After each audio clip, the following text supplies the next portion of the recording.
and I don't know if I have to enable it from my YouTube page. All right, I dropped it in my Discord, so that should get everyone pissed off. Why are you pinging me? Yeah. Fuck you. All right, I think we're live. No, still says waiting on the YouTube page. I should get the Oh no, here we are. Okay, great. We're live. Hey everybody, how's it going? This is my first time using Restream, and I'm going to see if some comments can show up. They can. Look at that. Just random things that people say. We could just... There you go. He said V. Oh, okay. So we were actually just talking about the montage, and one thing that I wanted to show you that our viewers would probably be interested in.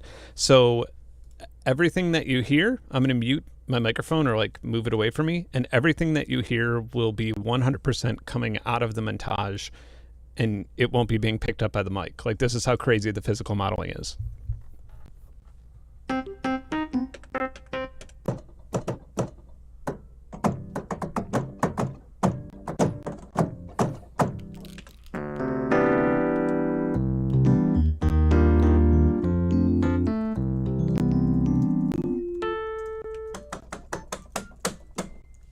Yeah, so it's like even all the keys are physically modeled within its FM array of operators. Interesting. Totally crazy. Yeah, it's by far the best electric piano I've ever heard. I'm really stoked about it. Yeah. So, wow. All right, everybody's here. This is Welcome to the danger zone. The party zone, whatever. So I mean, we've already gone over this, obviously, but you live in Tennessee. Central Tennessee, yeah. Just moved down here like a month ago now. Pretty much exactly a month ago. Okay. Coming from middle of Illinois, about like 4 hours south of where you came from, I believe. Oh, okay. So you were in, that's like Utica? No, that's... like Peoria-ish. Normal, yeah. Yeah, so Peoria, Normal, basically right along that middle line. I was just in one of those really tiny towns that like nobody knows exists. Mm-hmm. So my whole life was spent, oh, I'm from Illinois. Oh, what part of Chicago are you from? Yeah, right. Yeah, nope. Yeah, and then my whole life was people being like, oh, I'm from Chicago. And I'd be like, where? And they'd be like, Aurora. And I'd be like, that's fucking an hour away from Chicago. What are you talking about? You, like, you are not paying Chicago rent. I'm from Schaumburg. Yeah. Yeah. Do you still go to Chicago often? I don't really ever go there. It was one of those things where it was always like that was the big thing to do was like go to Chicago, and I kind of just got burnt out on it. But I'm also really not like a city person. I just like can't really get into that. It was cool to go a couple times and like go to the pier and like the couple really cool guitar shops and stuff I really liked going to when I was younger, but I don't know, I get really overwhelmed with that and not super big into people. You know what's funny? In Chicago, like I'm from the South Side, and a lot of the people that I grew up with on the South Side, they were like, I mean, even at the age of like 20, 21, they'd never gone downtown. They'd like never, like they, literally maybe 10 subway stops from them, and they just never went. They're like, nah, I ain't into it. I don't want to go. And it's just like, all right. It's very... I feel like that's how big Chicago is. Like, I feel like people that have never been to Chicago, when you take them to Chicago, they're just like, oh my God, like the city is massive. And it's like, you can go so many times and there's always like something new for sure do. And people, I feel like just because Chicago's like the third, behind LA and New York, I feel like it just doesn't get the same amount of like credit or attention in terms of its population and vastness. And then when people, and when people go there, especially with the architecture, with like the river running through the massive buildings and all that stuff, people are just like, what the, So it's, we have somebody from Tucson in the chat. That's, I really want to go to the University of Arizona's Center of Consciousness Study in Tucson. That's that's a thing. Yeah, and it's like scientifically based. It's not like a Sonoma consciousness study, like that. That would be a more spiritual thing. But yeah, it's yeah. Somebody donated money. Thank you very much. I forgot Dead that you Rabbit, could do that. what up? Yeah, super chat. Thank you, Dead Rabbit. Amazing. Yeah, this is so nice with the chat on the side. I'm liking Restream so far. I might have to do this myself because I feel like this is way better than doing this within YouTube because YouTube streaming tools are just a nightmare. Yeah, and if Comcast just takes a dump like they usually do in the middle of my streams, then oh, God, I don't miss that. You will be here by yourself. Yeah, you'll still. People will still be able to. Do you have the service of Comcast where if your neighbor sneezes, your internet goes out? I have a 2 gigs. Is it 2 gigs? No, 1.5 gigs down, and like something like 15 megabits up. Yeah, it's just like that sounds right. Yeah, like the last time I had them, it was I think a gig down and like 50 up, and it was like cool, thanks. And I'm paying something like $190 a month for it. Yeah, it's and I have the best part is that I have a fiber line running on my property. I have like an acre of woods, and on the other side of it, there's a fiber line running. But to terminate it, it would cost like $30,000. So I can't. So unless I want to start my own ISP, yeah. Flash bulb internet services, yeah. Yeah. It's just a network of MIDI files at like gigabits per second. Yeah. I think I could do it, but if I went. But if there was a bad storm or something, then I would just run away. Be like, sorry, everybody, I've left forever. So I have some music here from to give anybody a idea of what's going on. I have a Patreon that is pretty inclusive.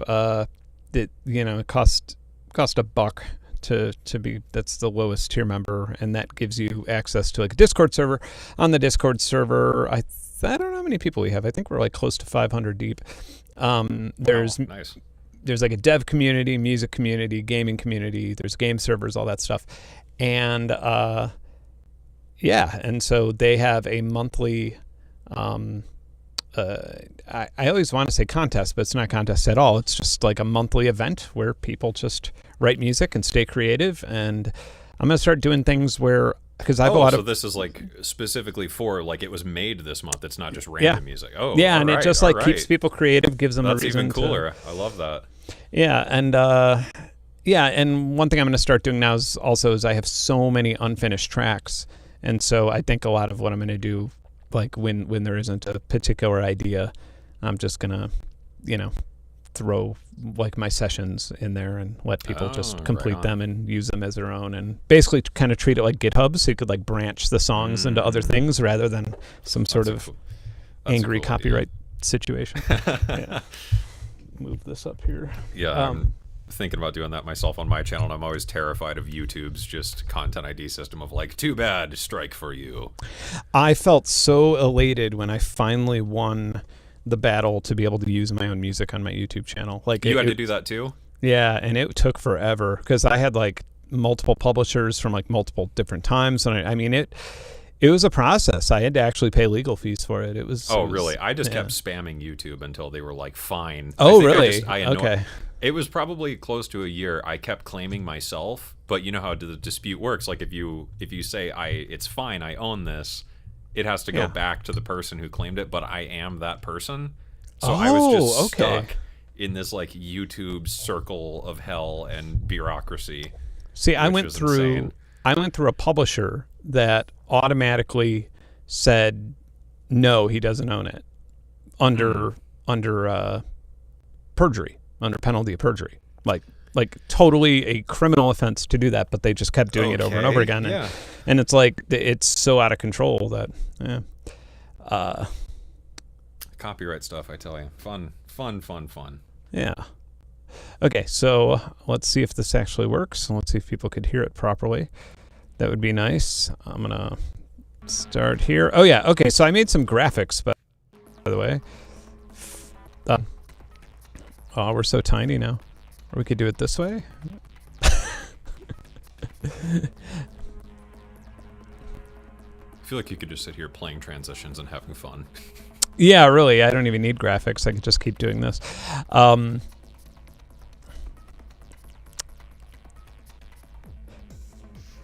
Yeah, so I did these in Magic Music Visualizer. Oh, okay. Yeah. Could I get a little more level on it? Sure.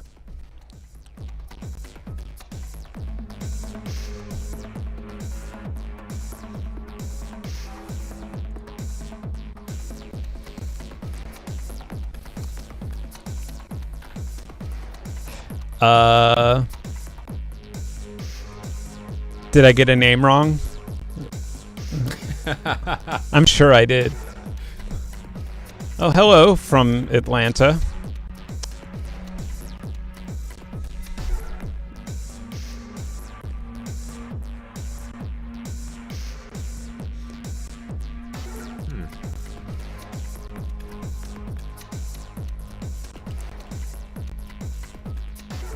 All right, I could turn it up.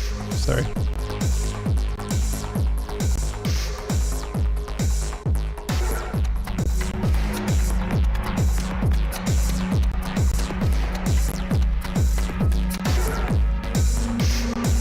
Whatever is it seems like whatever is loud for me is like quiet for everybody else, so I'll make it very loud.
I like that. I dig it. Yeah, very what do the kids call that? Berlin techno. Yeah, you know, it kind of had that late 90s vibe. Cameron, are you getting audio dropouts on your end? A couple, yeah. Okay, I'm trying to figure out where they're coming from. Anybody watching this, they're totally out of my control. It's nothing to do with Comcast. I'm going through Restream right now, and so I'm going through a server that should be much faster than Comcast that is delivering everything to YouTube, and I'm actually loading the video. Maybe it could be from me then. I don't know. This is complicated. To answer this question, would I be interested in making a video on Magic Music Visualizer? Yeah, I think so. I think that would be like a good easy video too. Not that it's easy, but you know what I mean. That'd be like, I'm doing a thing on the H9000 now, which is considerably more complicated than the Yeah, I was reading the manual for that the other day after you mentioned it to me, because someone else was talking about it too, and I was like, I wonder, what does this thing do? And just reading the manual, just a couple pages, I was like, hoo boy. Yeah, 2 days of just setup to like get it working. I'd imagine. Yeah. It's an incredible unit. I mean, it really is. But yeah, I don't want to give any spoilers away, because like my whole idea is like, is this better than every pedal I have? Like which would I rather have? Like every pedal I have or this one? Because they're probably worth about the same. Like a $7,000 unit and $7,000 worth of lifetime of pedal collecting. Yeah. So So but I'm glad that people are saying that there are some audio dropouts, because one thing that I was thinking about doing was actually using a live stream DJ setup type thing for maybe next month, if possible. Like maybe not using YouTube streaming audio situation and just outsourcing it somewhere else, and then having a party connected to that.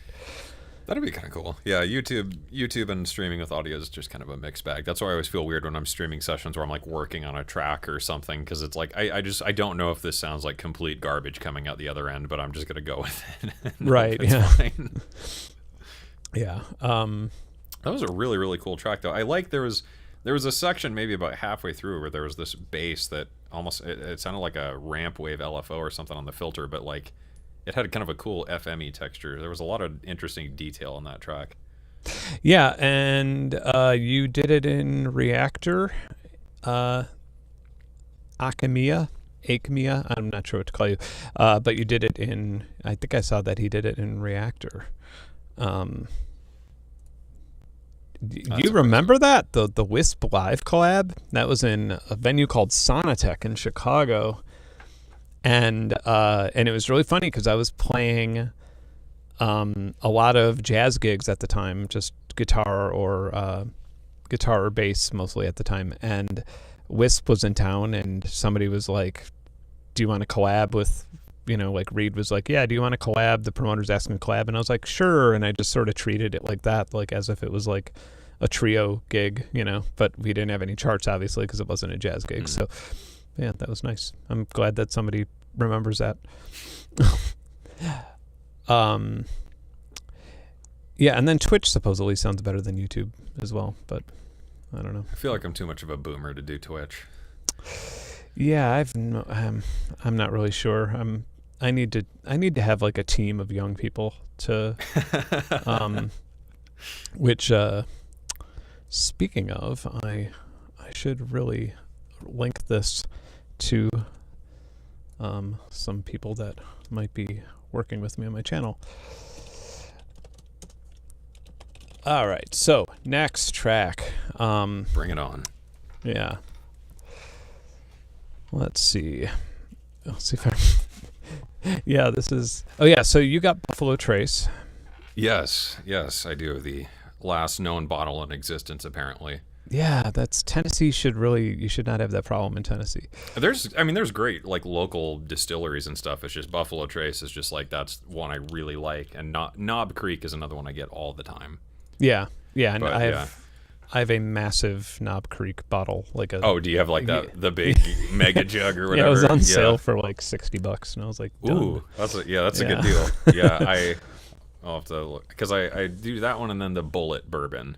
If you find the Frontier whiskey or whatever, that one's really, really good. You know what I've been digging is Puncher's Chance, which is like a little harder to find, but I was for the price. I was like, oh yeah.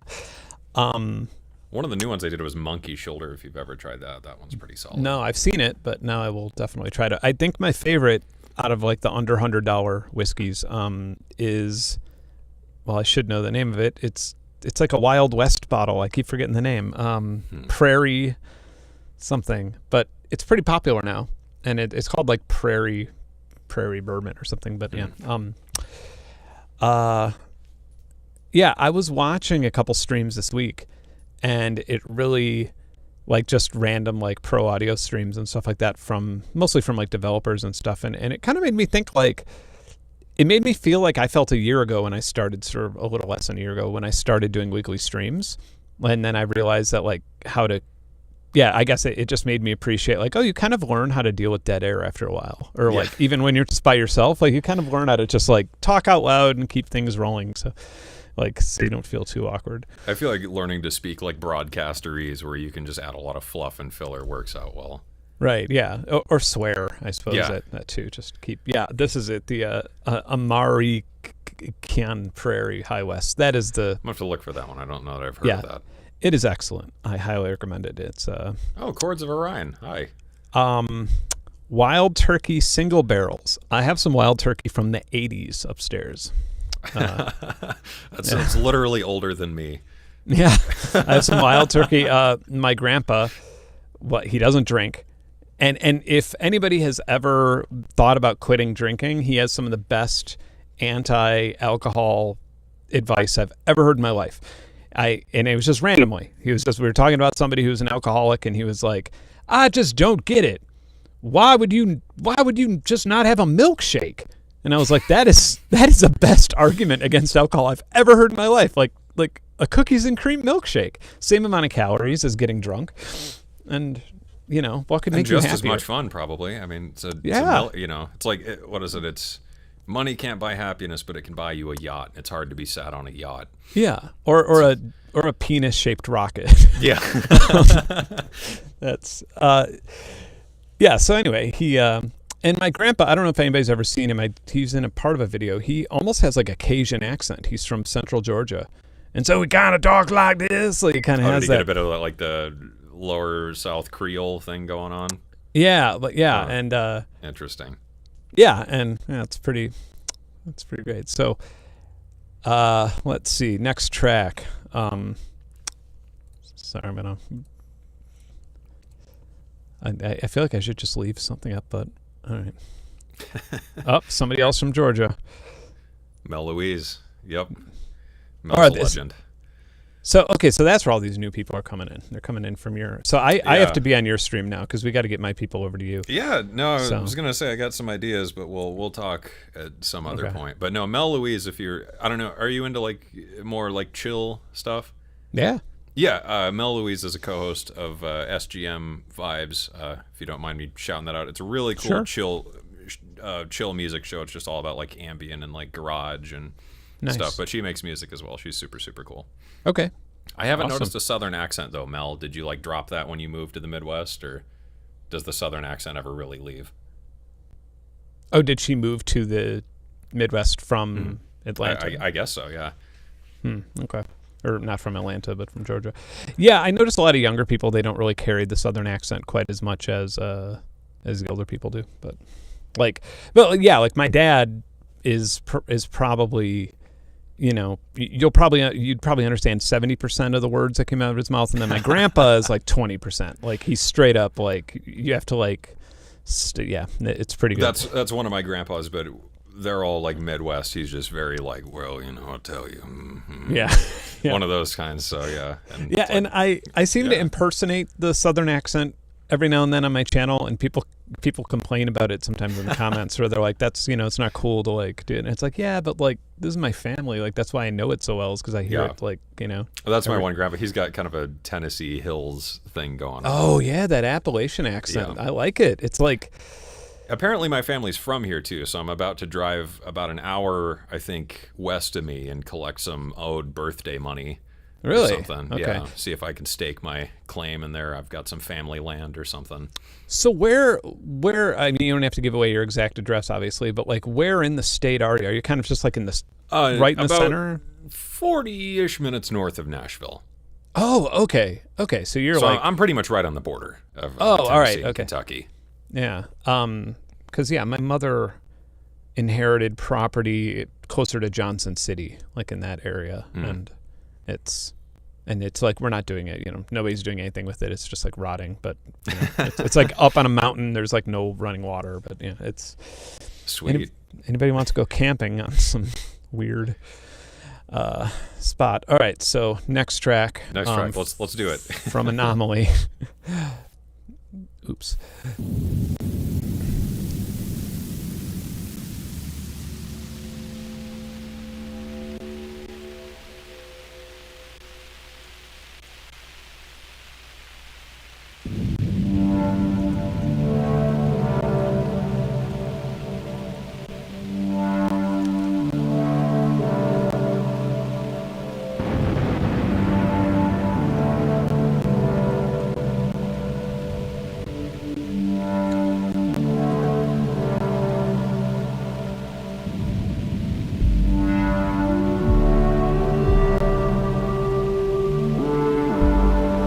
I like this melody in general. Like I like this.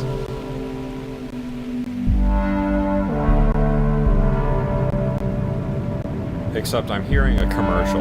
There's a commercial that uses those exact chords, and I don't know what it is, and that'll bother me now. I thought you meant like one was playing over the video. I was like, uh-oh. No. Dude wipes. Yeah. Don't wipe your ass like a girl. Yeah.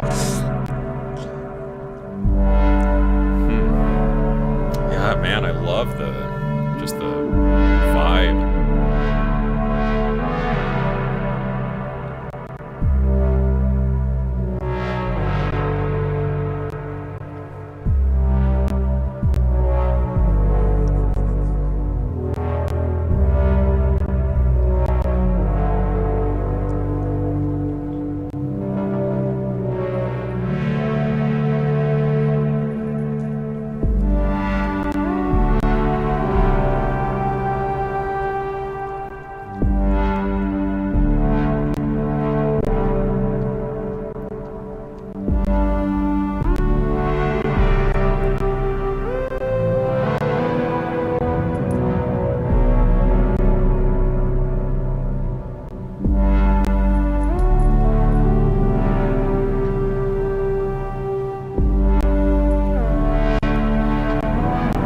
Yeah, I'm thinking this is definitely a virtual modular of some sort. Like this is too dirty to be Serum. It almost reminds me of Generate. Yeah, a little bit, yeah. Nice, I dug that. Next time I play a song, I'm gonna do I'm gonna duck out and change my resolution to just see if that somehow helps the audio dropouts. But it sounded better on that one, so maybe it's just kind of an intermittent. I don't know. Yeah, although everybody is saying that the audio is stuttering. I think that next time everybody should just make a song that sounds a lot like Burial. And that way it'll just be like yeah, just add a bunch of vinyl crackle. And the theme will be like Comcast music, Comcast connection music. And, Comcast hold music. Yeah. Lo-fi edition. Yeah. Oh God, I got stuck on that classic Hold song just yesterday. Do you know what I'm talking about? The last time I played it on the channel, I got a copyright ding. Oh, really? It's that one that's like the standard, like do ka ka ka ka do ka. Oh, you know what I'm talking about? Yeah. Verizon uses the same one. I think. It's like I cannot believe that everybody still uses that. Like I remember when I worked at Verizon and had to call the corporate tech people, and it was it was just like 7 hours of my 8-hour shift was spent listening to that. Someone probably got paid a sickening amount of money for that, though. Or they got paid like $50. They never knew it was going to like take off and be like the default hold music. Yeah, I think it started from Cisco. People are actually saying that in the chat now. Yeah, it's Opus One. That's the one. Opus One. Man, I guess that's a proper name considering how popular of a track it is. Okay, so I am going to play this one.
So I that was I like the array of sounds on that one. So I just like the dissonance. There's a Yeah. video by like Devin Townsend or something about like the 12 tone system for writing like metal riffs or something. yeah. And it reminds me of like the synth version of that, where I felt like I just didn't understand it. Yeah. But it was kind of cool. So regarding the disservice that I'm causing to this music, due to the quality issue of whatever's going on. So to give you an idea of what's happening, so Magic is not running in the background right now. These are all renders, right? And so everybody sent me just everybody in the chat wondering what's going on here. They sent me the audio files, and then I rendered each and every single one into what you were seeing there in that window, and then I was playing it within the Restream.io into YouTube. So somewhere between Restream.io and YouTube is where that glitching's happening, and if that's a problem, then I think that it would be a good idea to maybe we should have all these available somewhere or something, maybe some sort of playlist. I'm not really sure, but That would be kind of cool, yeah. If I don't know if Yeah. people put it on like Spotify or whatever, but yeah, it'd be nice to have just a, this week or this month, however often you do these stream, these are all the tracks Yeah. on it. That would be yeah. kinda cool. Nornak, I'm going to. He's kind of one of the organizers of this whole thing. Thank you to him, by the way. He does an amazing job with this. This is like all his thing, and I just blab about it. I can send you all the video files. I'll upload them to a Google Drive when I'm done with this stream, and then you can, if everybody's cool, then I would be more than happy to link them. I thought that was your stomach. For you're holding. No, a dog. she's upset with life. I don't know. Yeah. I know somebody else was saying that it was Magic Music Visualizer using too much power, and I was just explaining that it's 100% not happening on my computer. It's happening on the web interface. I'm bringing in a local video as that's sort of how. Okay. So also some of these visuals were made by. So maybe what if I turn some of the music down a little bit? That way, the distracting glitches aren't as bad, and we could just sort of maybe chat in line with it. We could try that out. So I didn't make these visuals. I should probably make them big. I'll figure out how to do that in a moment. There we go. Ooh.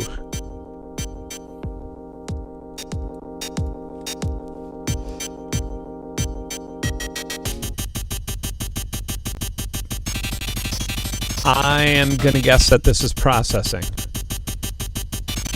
Am I right? If anybody...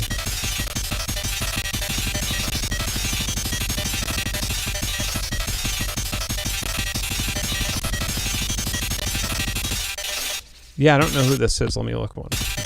It sounds like if you just put Super Trigger on like everything.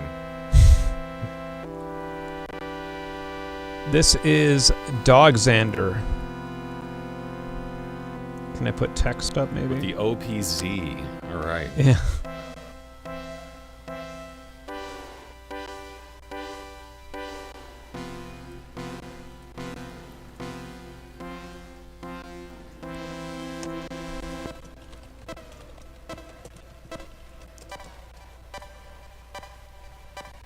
I just keep waiting for some like super filthy drop.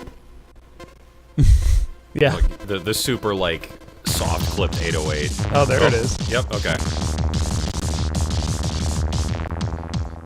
Oh, the filter is like a diarrhea in my ear in a good way. That's milky.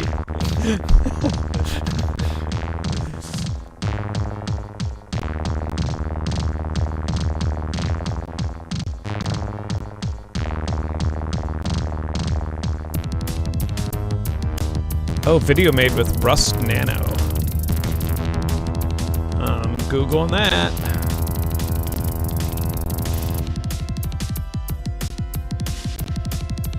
What?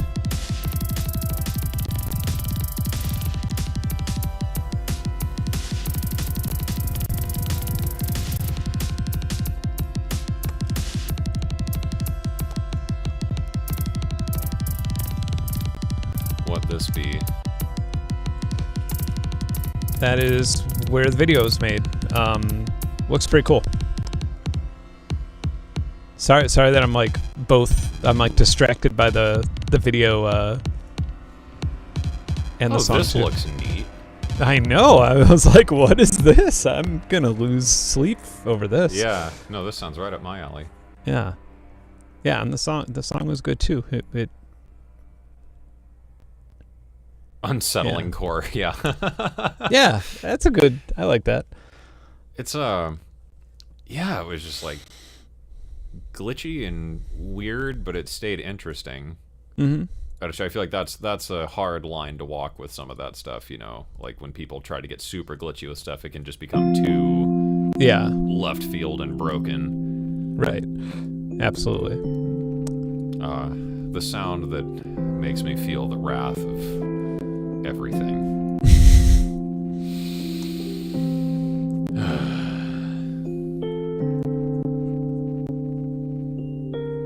Cue Celine Dion.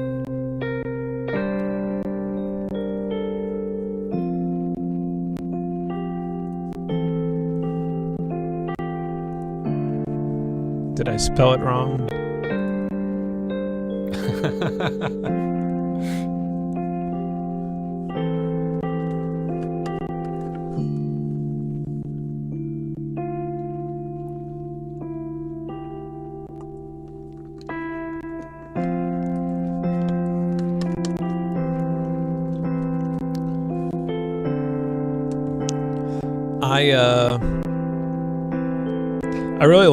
I really like the electric piano,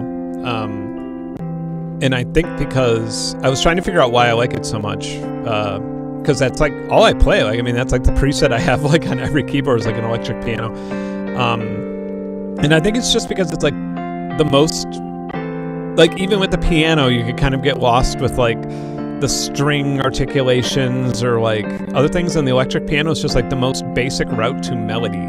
Like it's like you can't make an electric piano track sound interesting unless you put work into the melody, and this is a good example of that being done.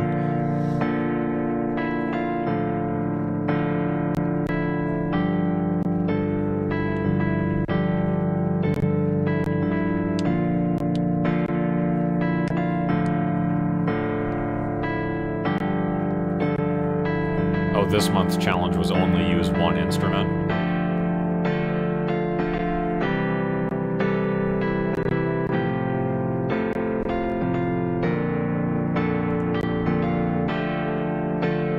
Oh, I didn't even know that.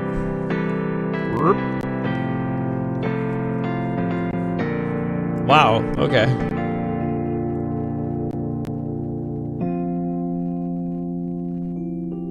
I'm definitely going to point that out next time. Oh, it was an optional challenge. Okay, it's still a challenge, though. Cool idea, yeah. Okay, I need to like stop reading this documentation or I'm just like not going to be able to focus on anything. Oh, are you reading the, yeah, the Nano? Yeah, I was like looking at the code. Yeah, I was looking at the code references and I was like, oh. Yeah, I'm with you. I have a feeling I'm like going to be up way too late playing with that now. God damn it. Yeah. Then I'm going to have to play with Magic again now and see what I can cook up there.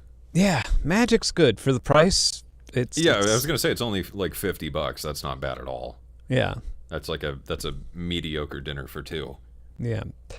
Hey Nornek, did you? I don't know if he wants me to call him Jay or Nornek, but do you figure out what the next month's challenge is? Do you want me to like export some stems of some crap track that I've not finished? Would that be helpful? Crap track. So what you've got a server as well, right? Like a home media server. Is that where you keep your works in progress? Yeah. What's your whip folder looking like these days? Because I guess you have Flashbulb. You also release under Ben Jordan, and you also you still release under the other aliases as well, like occasionally, right? No, not so much. Not anymore. Okay. That was mostly a record label thing. Like that was because record labels were. Nornek tagged himself.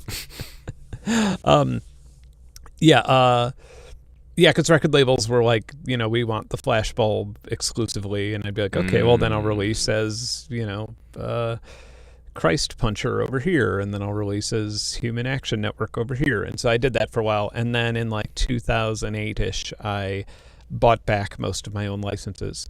Okay. So you don't have to release under like 83 names anymore. Yeah, and it also felt like I still did some like Ben Jordan releases, and if I write music for like, I did some like planetarium music and like, film scores and stuff. And I think that if I think now it's funny because now I have like solo piano flashbulb albums, which, is like very against everything else that the flashbulb did. But Quarantine Poems was your latest release, correct? Yeah, and that's like by far the most odd flashbulb album, like in terms of like off genre, like it's... Yeah, no, definitely. It was a very big departure from the last couple things. But I feel like that's important to be like, hey, this is all me, and I think in a weird way it's important too for other people to like hear that. Yeah, I guess I always want to like push the message that like the genres are stupid. Like, yeah, I'm kind of in the middle of that myself. Actually, I'm working on kind of a secret project in the background, and I'm at that exact same point where I was like, I don't care. I don't want to have to be this because I did that one time, and therefore that is. But I feel like it's almost maybe a thing that like younger musicians get trapped into, because I feel like every producer I talk to who's younger is just like, oh, I produce trap. Oh, I produce, drum step. I produce, and it's like, why not just write what you want to do? Yeah. Because I feel like, and maybe you have that too. Like, I just get super bored after a minute, where it's like I did that, and I could do that again, but why would I do that again when I just did it? Yeah, well, I was like, I started as a jazz musician, and the way that I programmed drums on like a DR660 was the way that Buddy Rich played drums. It was like that. That was kind of how I always looked at things. And then all of a sudden, I was making intelligent dance music and like breakcore, and I was like, I don't even know what the fuck these things are. Like, it doesn't make any sense. It was really weird because I was just being lumped in, and I'd go to like boutique record stores, and I'd find myself in those like genres. I'd see my CDs there, and I'd just be like, I honestly don't even know what this means. Like, what? And now even like friends of mine now, they're like, oh yeah, did you like this track sounds kind of neuro? And I was like, no clue what that means. Like, it makes no sense. It's a bit silly to... I feel like it's nice though to not have that consideration in the back of your mind as well, because I feel like it's very dampening to the creative process just to say like, I am making this. Yes, and I think that like walled gardens on your creative process can be good, like sort of what we're talking about here, where like the challenge was to use one instrument, right? And that's like that's better than saying like, I'm going to make something that sounds like this predefined genre that I don't know, because I think like if I were to make a garage track, I probably would not want to just have a C major, over the, it's weird. Yeah, it's like, it's a little too restricting in a way that, is like defined by other things. But at the same time, it's like the tropes of something can be helpful because you're kind of, you box yourself in a little bit, and you have to work with that set of parameters of like, okay, I'm going to do this, and this is all I'm allowed to do. Yeah, one of the biggest issues, it's weird because the one thing that the one thing that I always thought growing up, where I was like, when gear limitations were my number one problem, like before I did anything on the computer, I would always be like, I have this idea in my head and I want it to turn into waveforms, and that's that I want other people to hear the idea that's in my head. And you get closer and closer to that, and then eventually you have, like with like more recent albums of mine in the last 10 years where I had like a budget to have an orchestra or like whatever I wanted, I could make it happen. And then all of a sudden that became the issue, is like, that's actually kind of a nightmare because it's in that compromise of getting to turning something into actual audio is where those real amazing creative ideas come out. And the stuff in your head is actually, not the best. it's the process of, it's almost as if you're like, have an idea for how you want to build your house, but then you go to Home Depot and you start cutting some wood and you're like, actually, if I did it this way, it would be way better. And you start making all these different, that would be my shitty metaphor of the day. So I've always thought of it of like, it's like I don't know where I heard this before, but it's like a baby learning to walk. It's not that it instantly stands up and does it. It's a process of many iterations and variations on that until it finds, the neurological connections to bridge that gap and do something. And I feel like it's the same way with music, where you kind of discover something through a process of just slowly chiseling at something a billion times until it works. Yeah, and this also weirdly kind of relates to something we talked about on Discord the other day, where like press photos. Like in the beginning of my career, I was constantly taking press photos and updating them constantly, and now it's been like ages, and like I'm actually getting complaints because people are like, your press photos are like 7 years old, dude. Like, what are you doing? And it's just you just get more concerned with only the music and not the release and not the press photos and not anything else, which is nice. But yeah, there probably should be a healthy balance, and I've probably passed it at some point. Like I've probably like tipped it into the other direction. Yeah. Well, not to turn this into like a flashbulb interview, but I think one of the other things I'd want to ask, kind of branching off this point, is, there's the idea of giving yourself like restrictions and parameters. So one of the things I know you're into as well is like the idea of, generative and algorithmic composition and whatnot. Yeah. Do you feel that you have ever used tools like that to aid yourself on the writing process, where you kind of have a system or like a set of, rules that not only the generative tool or whatever has to follow, but you have to follow as well? Yeah. When it comes to melody, and especially like if you've listened to 7 Quarantine Poems, and then you could probably, anybody who's like heard that probably knows where I'm coming from, where like I feel like I'm at that, in that weird jazz space where every note can sound good with every other note in my head. And that's not necessarily the case with who listens to it. A lot of people find certain things sounding dissonant or wrong when they sound right. Basically you can make like a wrong note sound right by the way you lead into it, and by the phrasing, and even by the way you exit it. And you could prep up to it and prep out. And like one of the ways that I always like to describe that is, and I'll do it real fast here. Let me just enable this input here. Is the F over a C major 7th. So we got C major 7th, and then we got an F over it. So this is our F. So that sounds right. That sounds fine, right? There's nothing wrong with that. I mean, it's a pretty simple melody.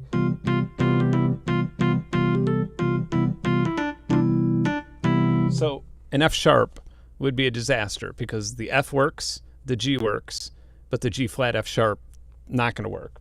That doesn't fit anywhere into there. But if I phrase up to it,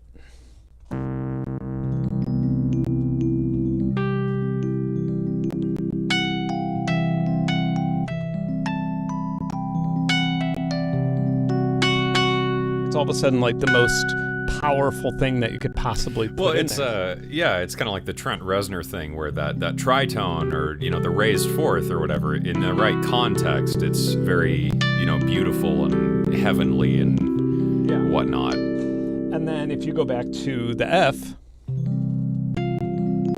what happened? All of a sudden the F becomes the wrong note again.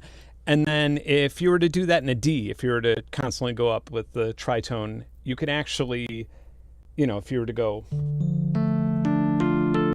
okay, so the F sharp's a bad idea here. Like, this is the difference between a major and a minor. But if we do this, F sharp.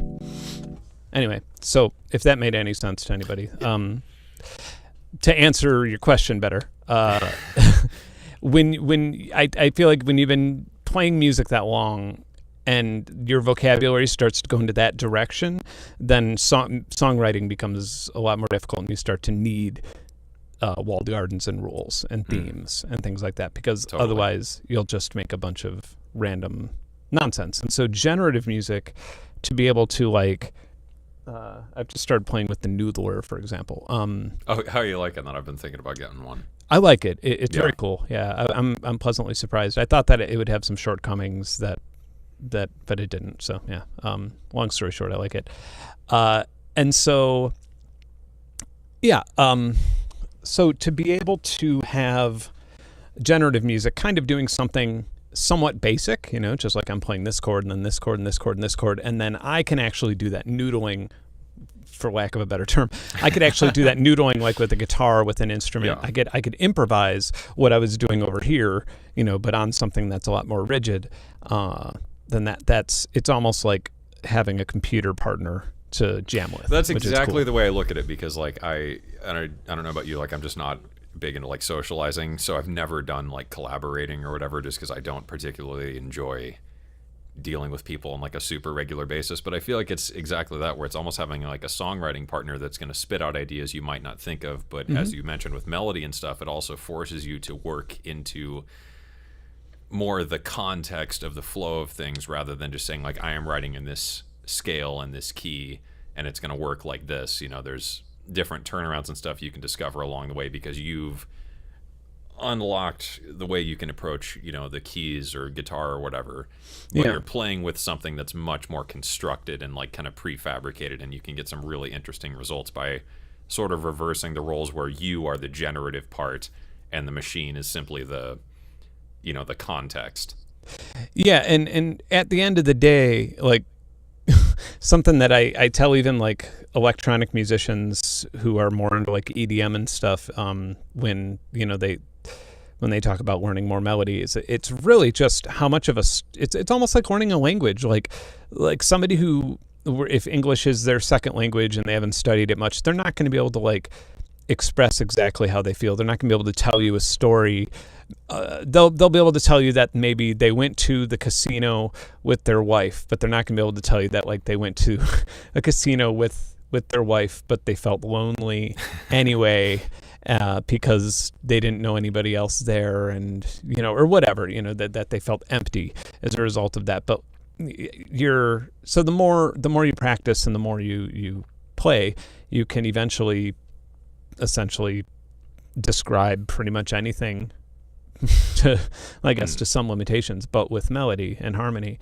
And whether that's important to you or not is subjective, because some people don't really seem, it's some people don't make music that really needs that. And I feel like something like a solo jazz piano or an electric piano track, that needs that, to stay interesting. You need that kind of like... Yeah, you can, in modern production, and especially EDM contexts and some of the more modern and aggressive forms of it, there's a very distinct lack of any kind of melody and things. So you get to wall yourself behind just pure sound design and like 15 OTTs on everything. I've thought about doing a video where I break down some old flashbulb tracks and then sort of re-MIDI-ize them into jazz trio tracks, and show how much sense it actually makes in that like regard. But since it's electronic instruments, it's like more of a drill and bass, and it even sounds simpler just because it's using instruments that are generally associated with simpler melodies, and so it doesn't sound as complicated. Good challenge as well for musicians is like, if you're writing a track and you're not sure if it's really working, just taking it and framing it as like a, just pull all the MIDI onto like a piano, and then you can really hear things that it's really hard to understand when you have all the crazy effects and delays and synthy things and whatnot. And it's a really good way to just check your work and see if it does, musically function. Right. Yeah. Yeah. It's funny. My mom watches these streams. and so she's gonna love this, because I'm gonna talk some trash. So I thought that she just wasn't paying attention for a very long time, but now I'm pretty sure that she's trolling me in like one of the most brilliant ways. Everybody she introduces me to, she's one of those people who she talks to everybody, talks to every stranger, walks up to people, blah blah blah blah blah, and I'm always like, Mom, shut up, come on, we're just picking up burgers, like, let's go. And so, human golden retriever sort of deal. Yeah, like talks to everybody, talks her ear off everybody. She's pleasure to be around. She did. I hired her to mail out albums for Alpha Basic when I had my label open. She was the best customer service ever. She would literally like follow up a week later and be like, "Did you get your orders? Everything okay? How's the weather?" Like everything. And so great amazing. In that regard. So she speaking of what Nornek is saying here, she tells everybody, oh, my son's a musician, he does this, blah blah blah. She'll play music for him, and then I'll show up and I'll be like, Mom, please stop doing this. What are you doing? Come on, let's go. And she'll be like, and can you believe that he doesn't even know how to read or write music? Like, he doesn't even know how to read notes. And I'll just be like, Mom, but that's not true. I do. And she'll be like, you don't, though. And I'll be like, but I do. I can write them right now. I know how to. I just don't sight read. And she's like, yeah, he doesn't know how to read notes. And I'm always just like, I don't really care. But yeah, okay. So yeah, it is funny. You don't. So I don't know how to read notes either, Nornak. That's according to my mother. All right. Information Cake is the next track that we have. Bring it on. Oh, look at that piano. Speaking of piano and stuff, yeah, exactly. Yeah. All right. Ooh, I like that. Yeah.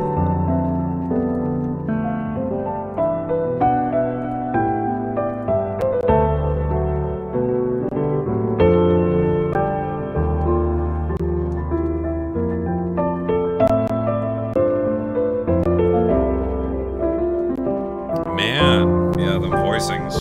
Yeah.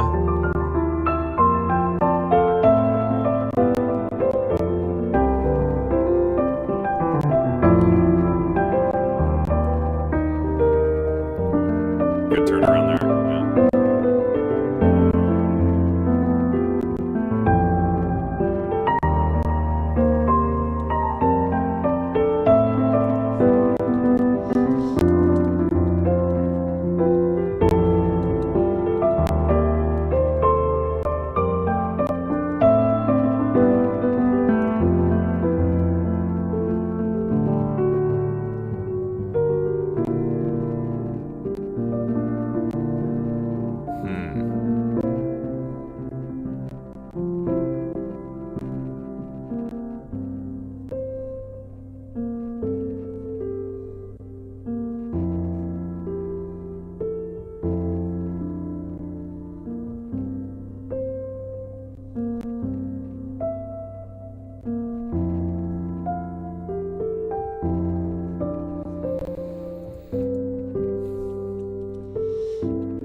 Great dynamics. Yeah.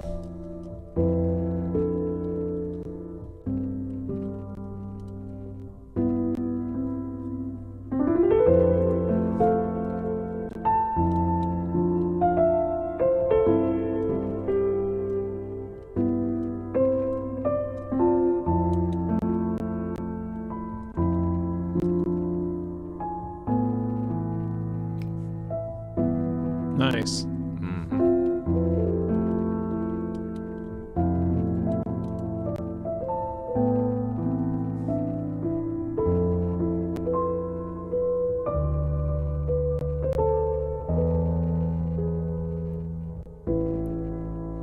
Excellent. Excellent. Yeah.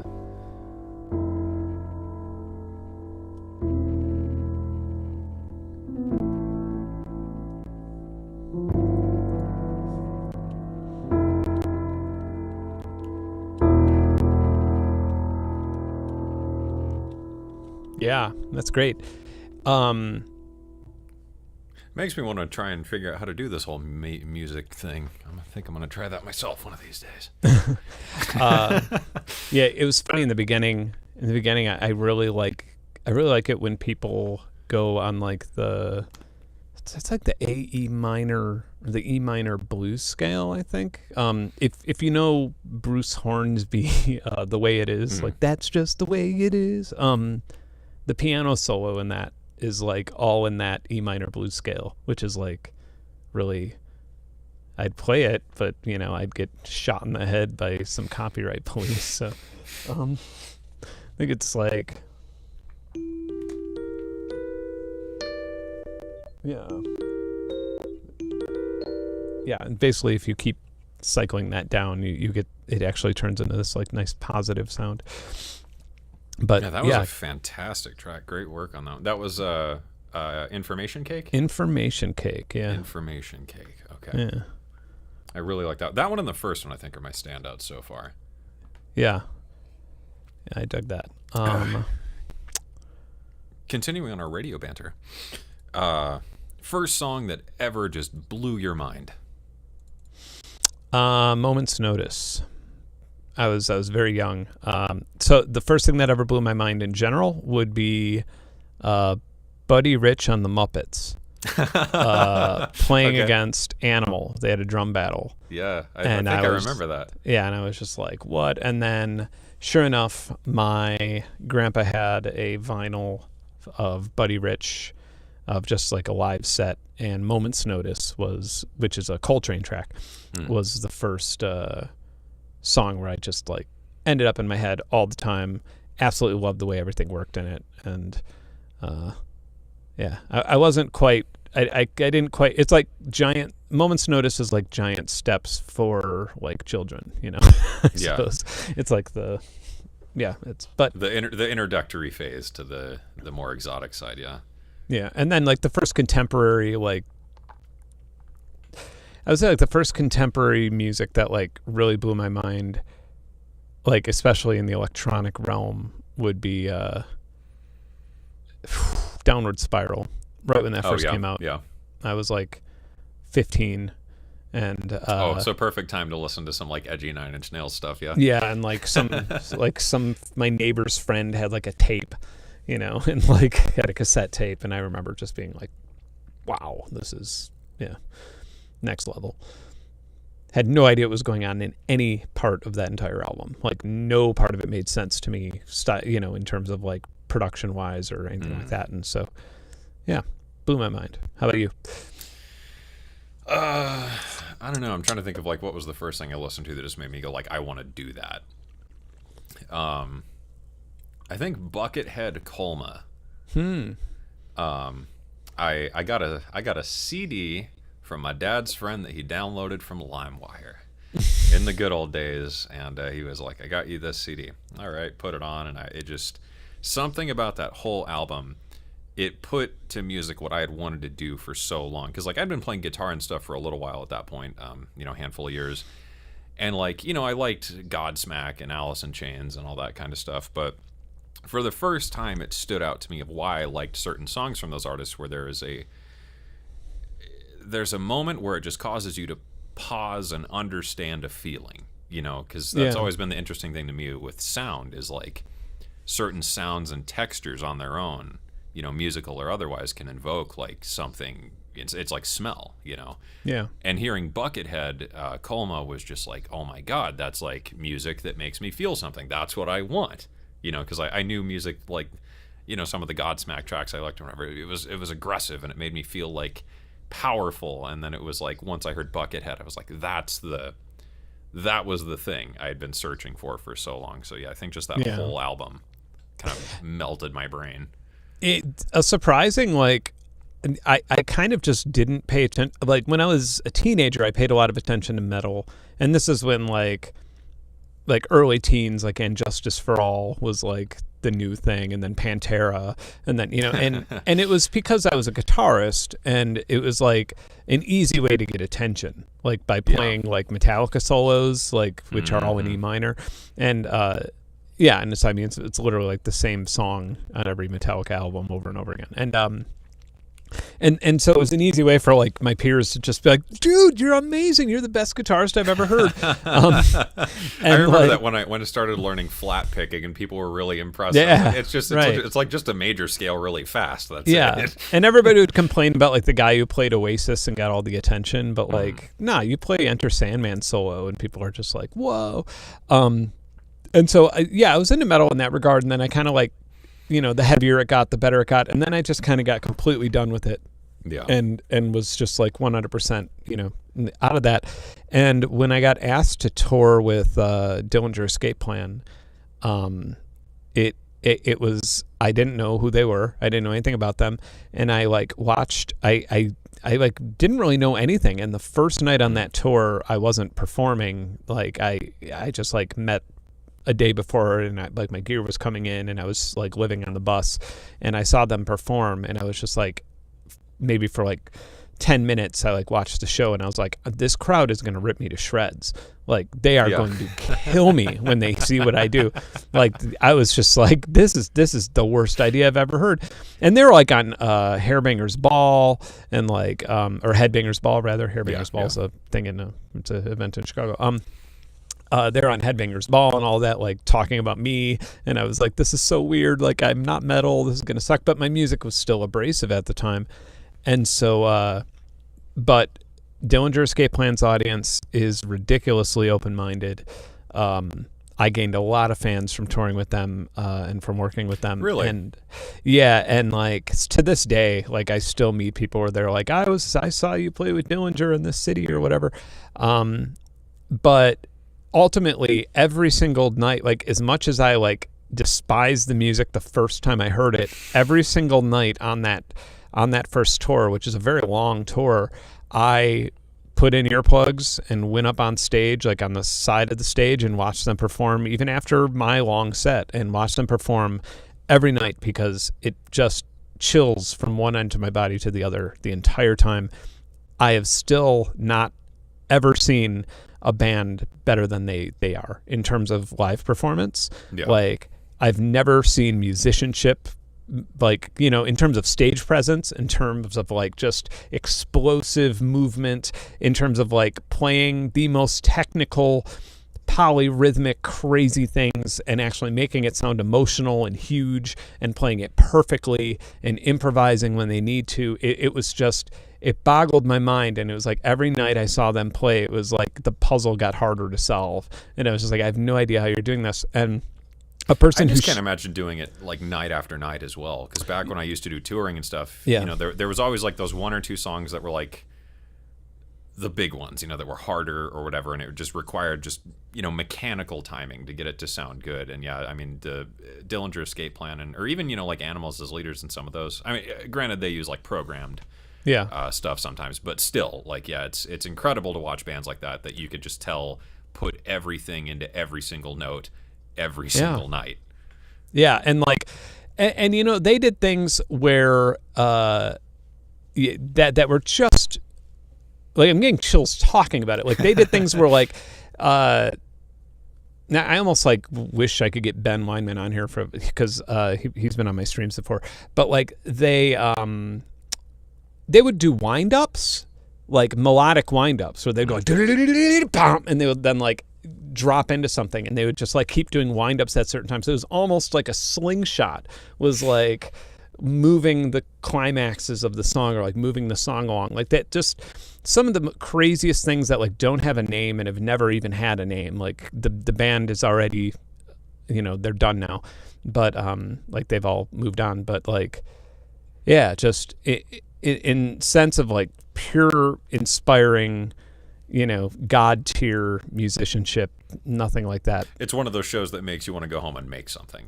Yeah. I mean, it was absolutely, and again, like, and somebody who shares my opinion on this is Trent Reznor. Like Trent Reznor will tell you the exact same thing. Like we are 100% in agreement on that. Of like Dillinger Escape Plan is the best live rock band ever.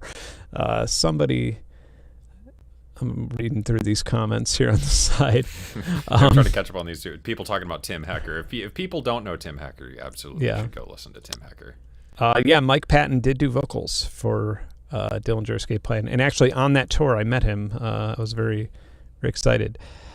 Then you've never saw Rush live, said by Sawyer. So here's a problem that I have. Slight trigger warning, but just problem I have with Rush. I'm not Canadian. Some dramatic drones or something. Anybody who's Canadian right now is probably going to get upset with this, but the lead singer sounds like a pedophile to me. Like he just sounds like a pedo. Like it's lazy crap, and I cannot get my brain away from imagining like this Pink Floyd-ish setup at the live show. And I've never seen a Rush show. I don't even know what these people look like. Rush is not nearly as popular in America as they are in Canada. But I imagine this big Pink Floyd setup with him on this like big inflatable plane, like just like looking at children with binoculars. No, like nothing like too graphic, but that's like the weird cartoony Rush thing that I didn't have know going Geddy on in my Lee head. wasn't a woman until I was like 15. Yeah, it's just I just imagine with these like weird glasses, and I should really just look up a picture of, because this is like pretty terrible. But anyway, all right. So moving on to Jungle Pickle. Seamless transition time. Yeah. I am actually going to pee while listening to not here. I'm about due for another bourbon, so I'll switch you when you get back. Okay, so I thought we were going to get an Eye of the Tiger for one moment. I was like, oh. I don't know where this is going, but I'm waiting.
Were ablaze with the golden rays of honey and cheese and maize.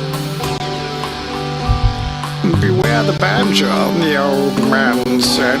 He wears armor of wood and has a frog on his head. Rest your weary head on my socks and wrap yourself in my cape of moss. Wow. But do not chew on the silver lining, as it will spark on your teeth. A bear came to the window and took the pie that was there,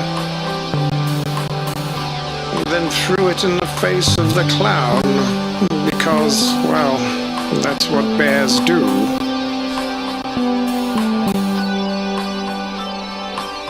And under every bear is the ground where we all live. Bare ground, muddy ground.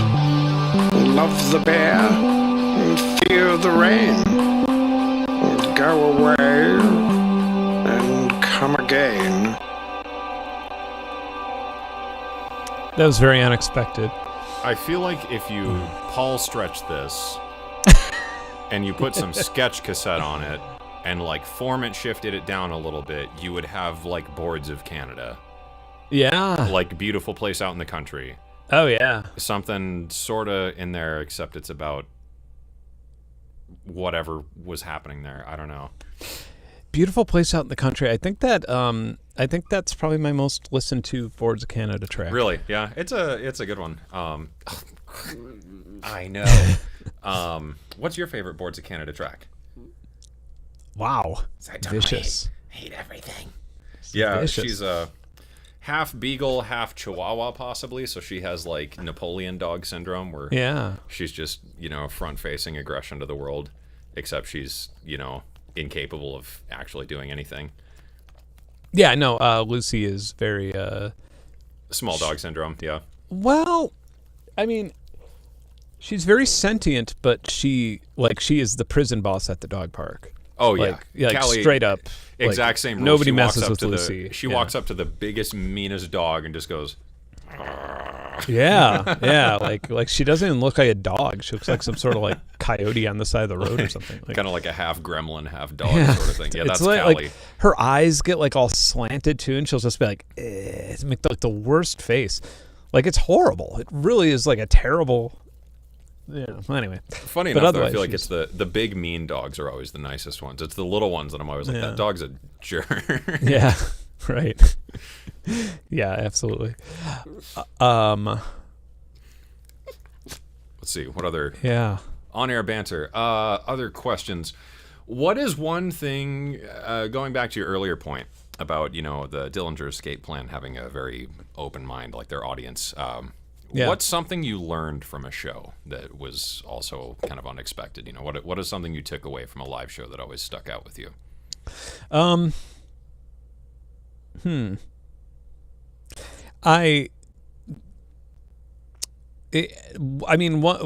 depressing thing that I took away from live shows is how disassociated my fans are with my music, which which in a weird way is nice because it makes like people have their own memories and their own nostalgia, and then they listen to something I have, and then it makes sense to them in their own way. But I think that like being in front of an audience and performing, you kind of get to feel the disconnection when there should be a connection. There should be this like divine connection, but there's not. There's actually a big disconnection, and the audience may feel a connection, but like, I'm the one who wrote the music, and I have those like thoughts in my head from the original. Sure. Yeah, and so you could kind of feel that. And you also feel like a disconnection from a technical level where I could like screw up and nobody notices, but I do. Yeah. So I think things on that, kind of like that, and it kind of made me learn to perform in a way where I am like I'll either wear in-ears or I'll have like a really good monitor set up on stage, so I can just pretend like I'm here, like doing my own thing. Yeah. Obviously hearing cheering helps me know that I'm doing a decent job, but other than that, I don't even look at the audience anymore. I kind of just do my own thing, and that seems to always have the best results, rather than trying to play off the audience and, trying to do that, which is like a skill in itself. I just don't seem to have it, but yeah. Interesting. I guess on that too, with live shows, I assume, being someone who's very experienced with touring and whatnot, there's a lot of being on the road and performing live and taking that back to the studio with you. Do you think there's been moments or things you've learned along the way performing live that you've taken back into the studio as, part of your writing or production process? I mean, like I have an album called Flexing Habitual, which is mostly live PA recordings. That were just direct off the board. Yeah, that were just like refined over and over and over again, and then just kind of slightly mastered. I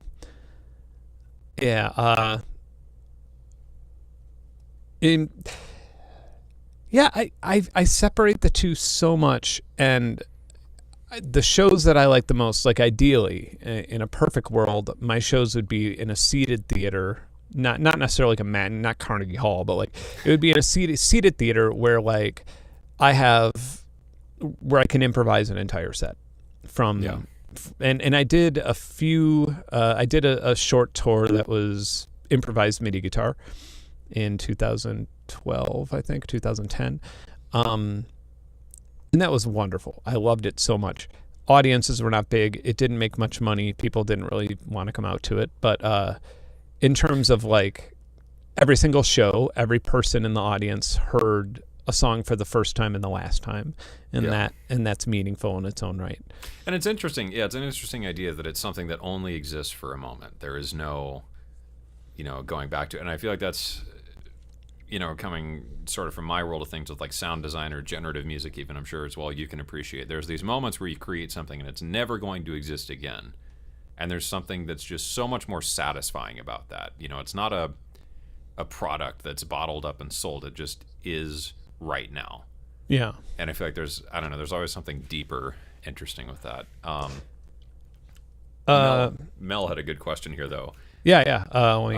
Let me find it before I go into this one. Being new to meeting Ben, how long has Ben produced music? Ben has been around for a muy bueno time. Yeah, I'm 23 years old now, so no. Music hasn't stressed you out at all, right? No. So I guess like I started recording music when I was 14, so that would be 1994-ish, 1995-ish. I was barely one. Yeah, and then I started recording into like, actual like 4-track multi-tracking digital recorders when I was about 16, and my first Flashbulb album, I was probably 19 or 20, and now I'm 41. And I've been I've been a professional musician, meaning that like I didn't have it was my day job. Not saying that it was a good day job in terms of money. Like I was broke for a long time. I've been a professional musician since probably 2001, I would say. Yeah, so 2000 or 2001. So a while. You could say I dabble. Yeah. And you had another question up here, but I totally cut you off. No, that's okay. FL. Yeah, I don't. So I don't know what I'll be using live now if I do it again, which I may. So the last couple shows I did, I was using like an Akai Force, which didn't have all the awesome firmware yet. I was using a lot of loopers.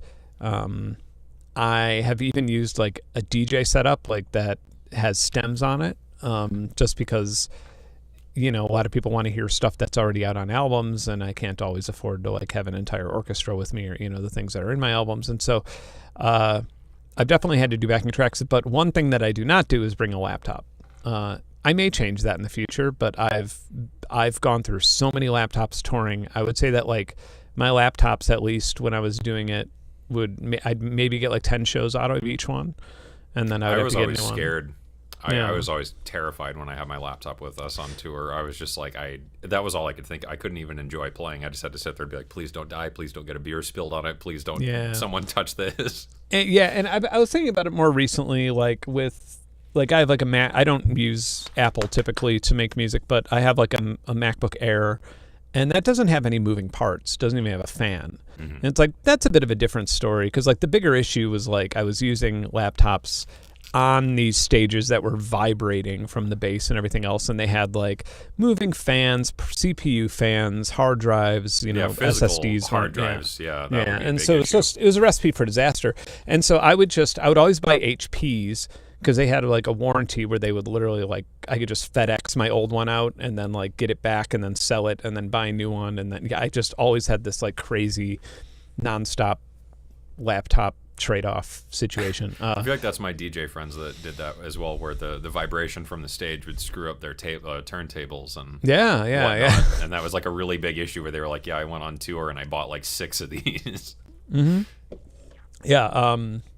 So yeah, I feel like my Duo. I mean, I love my Duo X, but I feel like it would be painfully underpowered for my lifestyle. I'll definitely bring my Montage. Because the Montage is a full workstation as well, right? Oh yeah. Montage. Yeah. Well, it's funny because it's not in the newer firmware. It has like sequencers and stuff, but it's really more of a performance instrument. But it's really just like as a synthesizer. That's what it's best for. I would probably still be sequencing most things out of the Force. I don't think I have the nerves to bring my H9000 to a show. Like that is something where if a beer spilled on it, I would just be destroyed. Yeah, that would be a very bad day. Yeah, it'd be like kind of like parking a Lamborghini behind the venue and hoping that it kind of, be. Yeah, leaving an unlocked Lamborghini outside the Waffle House at 2 a.m, just asking for trouble. Yeah. Yeah. And I mean, when I do my video on it, that's going to be part of the whole thing. Is like the price is restrictive enough to where it's not. I just can't. Unless you're Kanye, there's no justifying bringing it on the road unless you have like some crazy insurance. Just because, it's a $7,000 effects unit, so it's just like a little over the top. I need to look into that Duo X again. I've been in touch with them about a dwarf, but then it kind of fell off the radar, I think, due to production issues and whatnot. But I had a lot of fun with the Duo X when I got to play around with it. It's an amazing piece of tech. I just hope more developers get onto that, because I've got this whole thing. I'm sure you're going to do a video about it before I do, because we seem to have the exact same. Oh, I did one. I did two last year. Yeah. I was going to do this video about like free open source software and like the importance of that to the modern music industry. And then as I was sitting there working on the script again the other day, I thought to myself, I was like, Ben's probably going to do a video about this in like a week, and I'm going to be like, cool, thanks. Yeah. Never mind then. And it's kind of funny because one of the reasons I didn't do that is because I feel like Andrew, I feel like Andrew did. Doesn't he kind of do like the best free? Because that is kind of an easy algorithm video too, isn't it? Like sort of like the best free stuff. That was one of mine that blew up. And that's people love lists and numbers and free things. I've learned that much so far. Where like if you it could be anything you want. Like 5 reasons fried chicken is great. Right. Yeah. And that is going to do 1,000 times better than like world's best fried chicken recipe. Yep. Yeah, and then any video that like I put significant effort into, like, I mean, I got shadow banned after doing. I got shadow banned from like it's either because I was doing stuff that was related to crypto, or it was. I think it was after the crypto ones, It was, but I was going to mention that to you as well. I hit a weird wall with my channel, and I don't know if YouTube just changed things for like music related channels, because I went just for no reason. Yeah, and it was funny because I had this big swamp video that I put all this work into, and I was just like, great. It's always the ones you don't even care about that do the best, because I've done a couple that were like, not that I produce like a throwaway video, like I still try and put a good amount of effort into things, but there's videos that are just a bit more straightforward that I'm just like, okay, cool, we're done, ship it, upload it, and that blows up. But then there's one I spend like 2 weeks on, and it's like, you get 800 views. Yeah. Also, here's a copyright claim. Yeah. Yeah.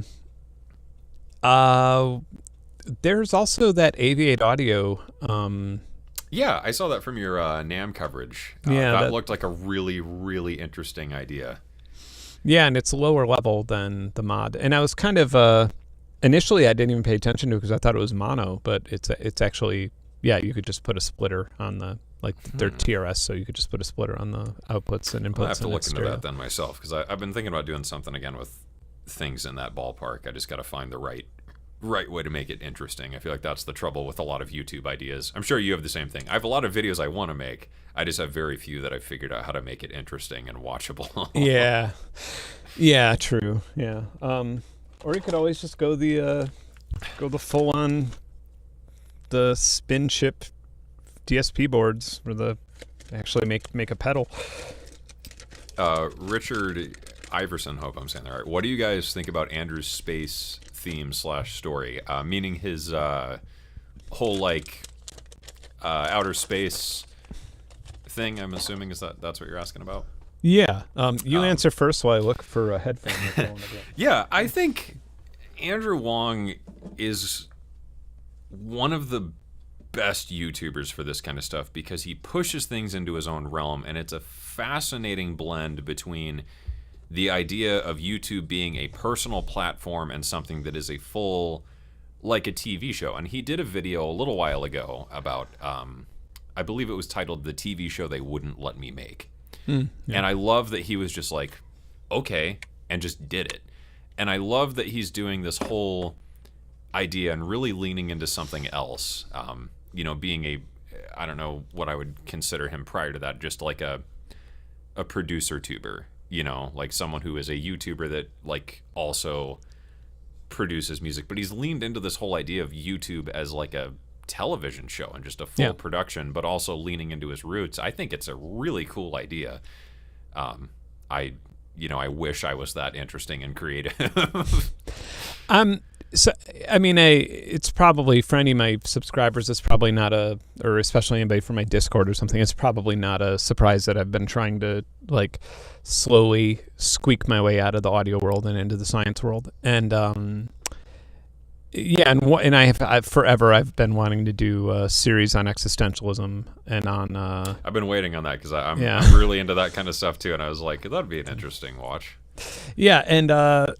that was initially like, okay, should I do, should it be a podcast? Should it be that, and finally, earlier this year, I had talked to some actual networks, like pitching, like, putting together a proper, not a sizzler, basically just a first episode, and then like getting funding for the rest of them.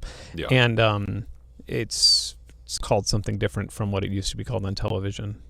I want to say Sizzler, but that's not it. That's like just a 5-man thing. Anyway, there's all these stupid industry terms that I forget. But yeah, so that was like, that was part of it. But also like a huge part of it is that I don't want people to have to like pay money to see it, because I think that like that kind of information is behind a paywall always. Like, like if you want to talk about like, oh, well, how does, quantum entanglement relate to consciousness? Like from a scientific perspective, not from like a hokey one. Like you just got to take these crystals and put them in your aura field.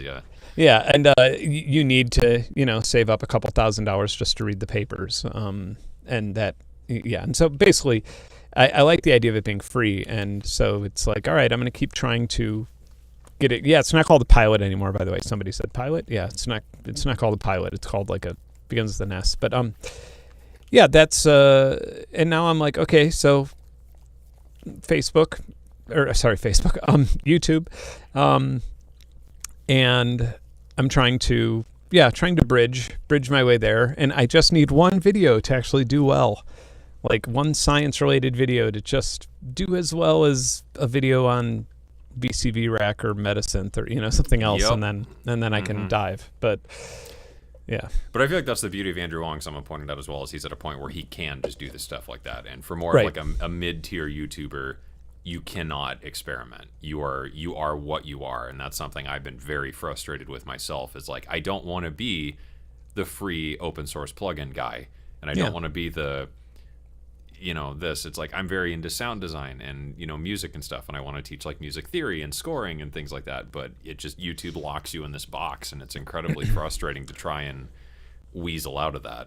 Yeah, and the algorithm just defines your channel in a way. I think the space thing is also a way to bridge his audience, or bridge to a younger audience too. Yeah, which is important. Like it's and it's a gap that kind of needs filling. I feel like that's when you look at like our landscape of what we do, like we definitely like overlap in a lot of ways, and there isn't much good music production related content for the under 14 crowd. It's something I have a lot of trouble with. I not naming anybody, but like I've talked to a couple of the bigger beat producer YouTube channels. Yeah. And it's almost frustrating to see the kind of information they put out, just because it's not.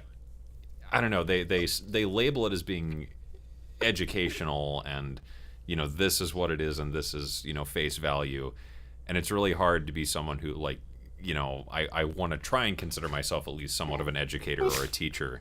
Yeah. And it's so important to me that like the information is accurate and factual and based in experience. But then you see these other YouTubers who connect with that younger audience who are trying to get into production, but they're just totally throwing random stuff into the wind. And it's really frustrating, because it's like I want people to watch a video and go make something and understand it and be able to grow from that, and not be like, okay, this is the only scale that exists that makes good beats or melodies, or however you look at it. And yeah, it's frustrating after a while. Have you ever watched Blippi?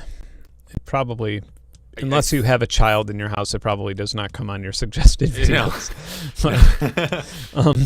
I don't know why I know that, but yeah, he's a huge YouTuber for kids, and he's very obnoxious. Like, I mean, if Blippi's on it, you'll be like, fucking turn the shit off. Like the annoying orange from back in the day. Yeah, but probably dating myself a bit there, but yeah. But then like Ryan's World, which is another one, and he has his own toy line now and stuff like that. And Ryan's World is another like YouTube channel, and it's just a kid that like gets toys sent to him and then destroys them and shit. And and the difference between Blippi and Ryan's World, like it immediately, when I watched some Ryan's World episodes, just to kind of like get what's going on with kids YouTubing, Blippi, I mean, he's an adult. He's like, probably 30 or something, but he's so good. Like, it's so incredible. And he writes songs, and like there's a song about like excavators and like all the different like construction tools that are used. And it's still in my head, like to this day. He writes great. Yeah, there's a lot of people in the chat who are like, "Oh yeah, my kid loves that." Like, Blippi's incredible. I'm gonna have to look it up. I'm sure my wife would love it. She loves all the kids' garbage. Yeah. I mean, he's like a great educator for kids. I don't know. Anyway, so I think of like Andrew kind of going, almost meeting Blippi, which I really like. Yeah. That'd be a really cool thing. What do you think of Bo Beats having other YouTubers doing vids on his channel this summer? That's a really good question. I haven't watched the result of it yet. I know he's doing it. I watched his last video before he took his like sabbatical or whatever you want to call it. I haven't caught up. I like never have time to watch YouTube anymore. Yeah. I like that he's taking a break, not for my own reasons. I mean, I like that anybody's taking a break. It's like, it's nice to hear that somebody's taking a break. It's easy to get sucked into like the grind of it, for sure. It's really easy to be trapped in like, I'm going to work until 4 a.m. because this needs to be done. Even though there's no expectation and no one really cares, you feel obligated to just make endless amounts of content. For the last, I don't even know when the last time I could say that like my work schedule wasn't like legitimately unhealthy, like legitimately just bad. Like any therapist or doctor would be like, you need to not work as much. But I mean, it's so when you do things yourself, it's just like you don't have a time to check out. Well, there is no divide. I mean, there is no punch out at 5 o'clock. It's just it's done when it's done. But it's also like, because I have the problem where once I got to like quit my day job and whatever, I feel this innate obligation to follow through with every opportunity and every option that's presented to me. So it's just like, I need to do this, and I need to do this now, and I need to do this the absolute best I can. And that's a really unhealthy thing to set. And then especially in, YouTube or whatever, where you post something and you get these stupid comments, it's really hard. So yeah, I know, I'm with you. Like I really appreciate Bo being like, I'm going to take some time to not do this for a while. Yeah. Well, he's a therapist. Well, he like music, or his channel's his day job now, but yeah, he's like a licensed therapist and stuff. So he probably, he's in touch with his mental health a bit better than I am, I suppose. Oh, for sure. Sure. I'm just like, I'm going to bottle this up and we're going to deal with this in like 20 years when I have like a traumatic breakdown. We'll be fine. Right. Yeah. And on that note, let's listen to another song from Jungle Pickle. I'm going to go get a refill here. Cool. Bring on the next track. All right. Oh, very different than the last. Welcome to Blippi.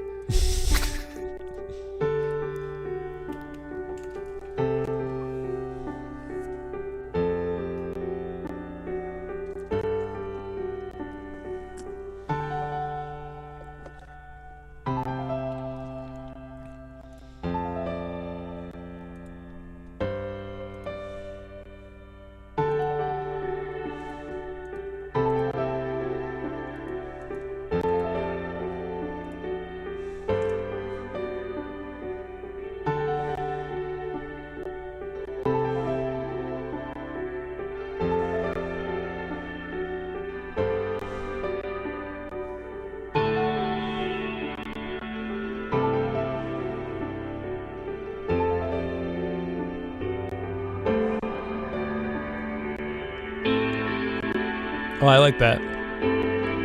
Yeah, there you go.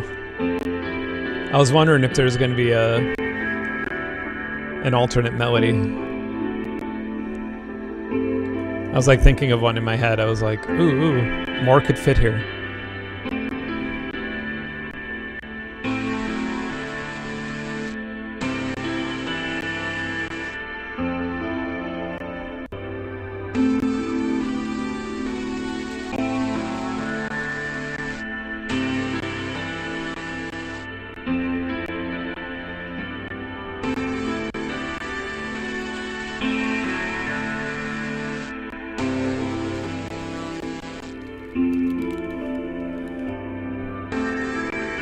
Ooh, what did I come back to here? All right.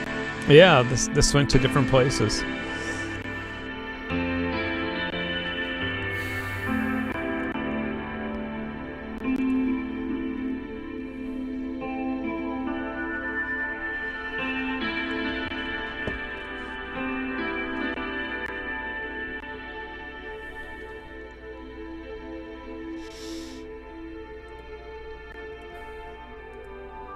Ooh, you know that melody. I hate to say that melody reminds me of. I always hate to do that, just because it feels like I'm like accusing somebody of plate, but just there's only so many chords.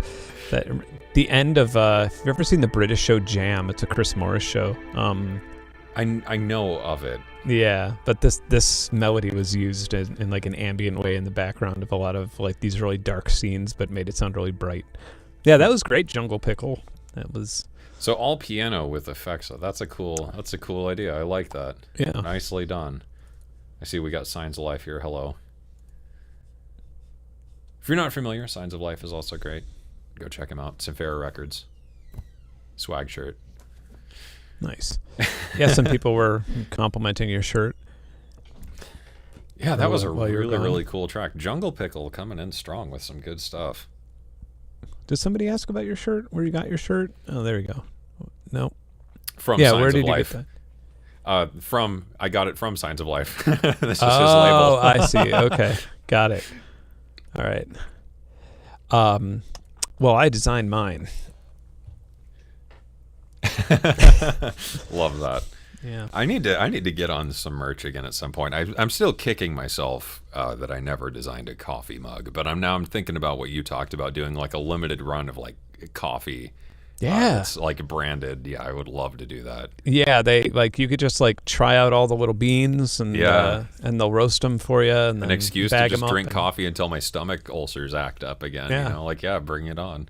Yeah, No, I need to do that because my wife's into marketing stuff, and she was just like, just randomly like a week or two ago, she was like, "Do you have a coffee mug in your merch store?" And I was like, "No," and she's like, "Oh." And I was like, okay, Yeah. got it, get it. Yep, Brutal. got the hint. Yeah, Yeah, that hurt.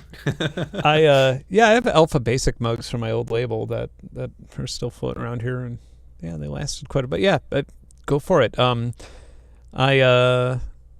coffee. I'll buy some of your coffee. That sounds. And like I said, maybe it'll actually be good. I don't know if I have good taste in coffee. I drink a lot of coffee, so I like to think I'm very refined in it. But it might be just like I like really bad coffee. Yeah. So I asked you earlier. Do you like? But I guess just so everybody could see. Do you work with coffee companies at all, or do you just sort of like buy random? Buy a lot of different coffee. The only like work, quote unquote work I've done, I did a collaboration with Cameron's Coffee. I've been drinking their coffee for like forever, just because like Cameron's Coffee, her. Yeah. I hit them up and was like, hey, my name's Cameron. I do this YouTube thing. I'd love to do something. And they sent me a bunch of coffee, and I did a whole track just using the sounds of like a coffee bag. Yeah. And like turned it into wave tables and made kind of a thing. But I want to get more into that, and because like kind of like we were talking about a bit ago, I want to kind of pivot more into doing some scoring and soundtracks and things like that, because I'm kind of getting to a point where I'm sort of done with doing sound design for a multitude of reasons. But I would love to do something like that, where it's like I'd love to do like a theme song for a coffee company or something. That'd be a dream gig. They could just pay me in coffee and like some dollars, but like. We'll split it down the middle, dollars and coffee, and it'll be good. Yeah, it'd be a good start. Yeah, good start. Good promo for them too. Been meaning to ask. It feels a bit trite in the context of global pandemic, but any update on the Alpha Basic Alphamart store? So right now is as much of a bummer as it is to sound, and it's not really a bummer. I am kind of okay with not shipping shit from my own. Like I'm kind of, and I don't mean that from like a lazy perspective, because it was a lot of work, but it was also really nice. But at the same time, I'm kind of okay with not making CDs anymore. Like as much as some people will be disappointed by that, I think that like I'm guessing vinyl's not on the table either. Yeah. Well, I'm just kind of like, and here's the thing is like I'm very close to committing to not even caring about the standards of not only the standards of how long an album has to be to fit onto a CD, but also the thing I really don't like about CDs is that it like casts your album in concrete and it can never be changed or updated, where I really like the idea of an album being like software. Like I like I just like the idea of an album being like a living being or something. Like there's no reason why we can't do that right now. And especially with like the stuff I've talked about with Orica and like smart contracts and NFTs and things like that. It's like you could really think so far outside the box of how we're listening to music now. And so it'll be much closer to something like that than a piece of plastic that was invented in the late 70s. You did a release that was carbon neutral, right? Yeah. Yeah. Technically, I think it was carbon negative. But that's... Oh, okay. Right on. Yeah, that's one of the... I mean, but, that's like... Going by those terms, it's hard to say if it's meaningful or meaningless. But basically, it was just using a lot of recycled stuff to... offset the shipping. The shipping was the hardest part. And then I handmade all of the limited editions, which offset the CDs, which took, oh my God, that took so long. Yeah, I'd imagine that was that was like, I'm going to do this. And then you start doing it and you're like, this was a horrible idea. Yeah. So the don't release as NFT. If you've watched any of my NFT videos, I've been very like critical about NFTs, not because of what they are, but because of the way they're being used. They're being used as like a promotional, like they're being used almost as like the centerpiece, and then the art is just like something connected to that centerpiece. Yep. When it doesn't really make much sense. Like you don't worship the chip in your credit card.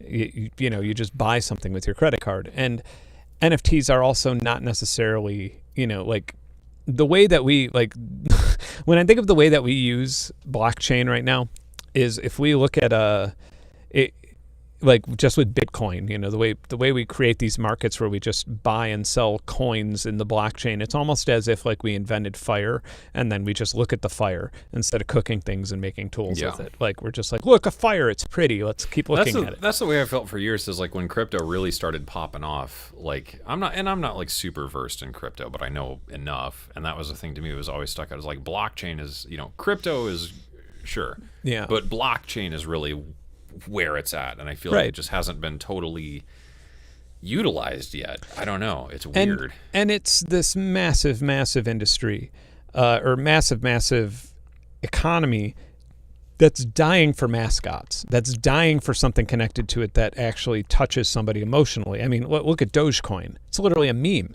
Like that's, and so I do think that art and that can clash in a way that's actually beneficial for artists, because the blockchain, I mean, the crypto industry or the crypto economy is, 10 to 14 times bigger, depending on like what month you're talking about, 10 to 14 times bigger than the music industry, like economy entirely. And so it's like, there's more than enough to go around. And so when somebody says like, don't release it as an NFT, I'm like, well, let's say we take the word NFT out of it. And what if I tell you that you can buy my album when I only have 2 songs, and you could hear those 2 songs.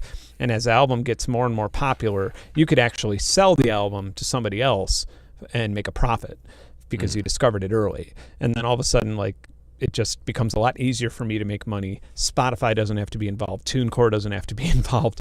Publishers don't have to be involved. Copyright doesn't have to be involved. And it's kind of like, in a way, the ultimate form of crowdfunding. It is, yeah. And that is what a smart contract is. It could be set up for an initial offering, like something like that. And there doesn't have to be a middleman at all. Like, it just doesn't have to exist, because that's the nature of blockchain, is like decentralization. And that's that project I was telling you about before the stream that I'm kind of working on. That was kind of like my NFT idea, is like, I want to do, like, as an artist, I want to do NFT stuff, but I don't want to make it like an album or a track. I want to make it like an experience and make it this whole package. And the NFT is just kind of one aspect of that. It's not the end all be all, pedestal god worship. It's just this, I think it's something that's unique to this space of this NFT market. And I feel like there's a whole thing waiting for musicians and artists to really start taking hold of it. Just no one's quite created the right platform, and the broader public just doesn't understand like maybe the main point of it yet. So and I almost hate I think the stuff I've done with Orica, I'm officially their, I don't know what my position would be called, I guess. I'd have to actually look at the contract, but I'm officially their artist advisor. I officially am the person who says, nope, this would be garbage for a musician from my experiences. We should not do this. Because they're very, they're a little bit more future oriented than they are profit oriented, which is why I like them. And another thing is that they really shined after the crypto market crashed, which is that all the other marketplaces disappeared. All the NFT talk disappeared, and they were like, okay, well, now let's go. now we know how much this industry is worth, and now we can actually work with that. And so, but people are, oh, sorry. Okay. This is another great question while we're on this. I'll answer this and then just go on to the next track and get some whiskey. I was going to say, we also got, where did you meet your wives? Yeah. I'm certainly for that. The problem is once you go towards high transactions, the end keys cost too much to generate them.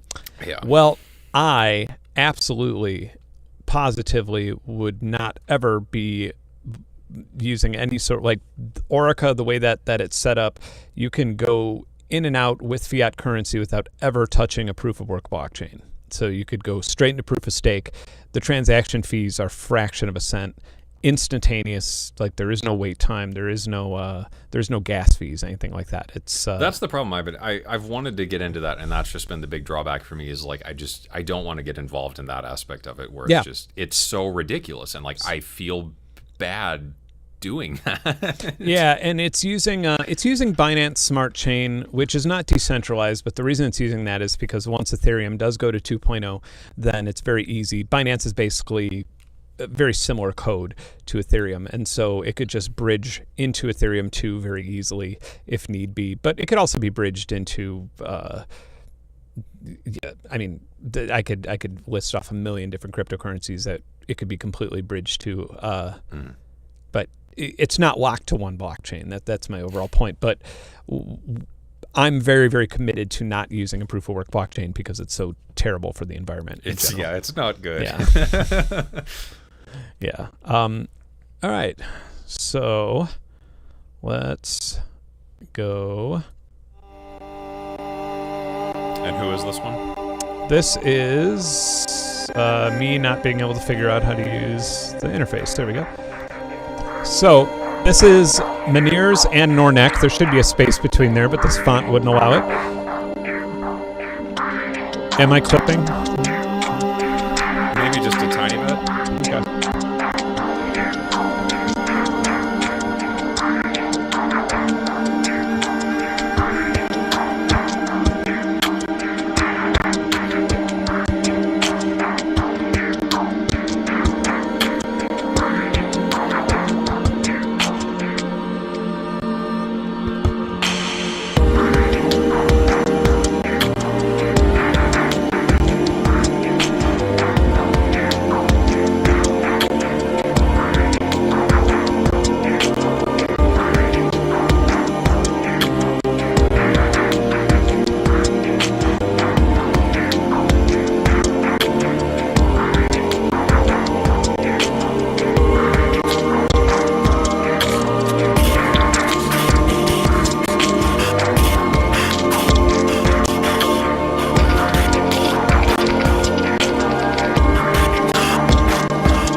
very dynamic.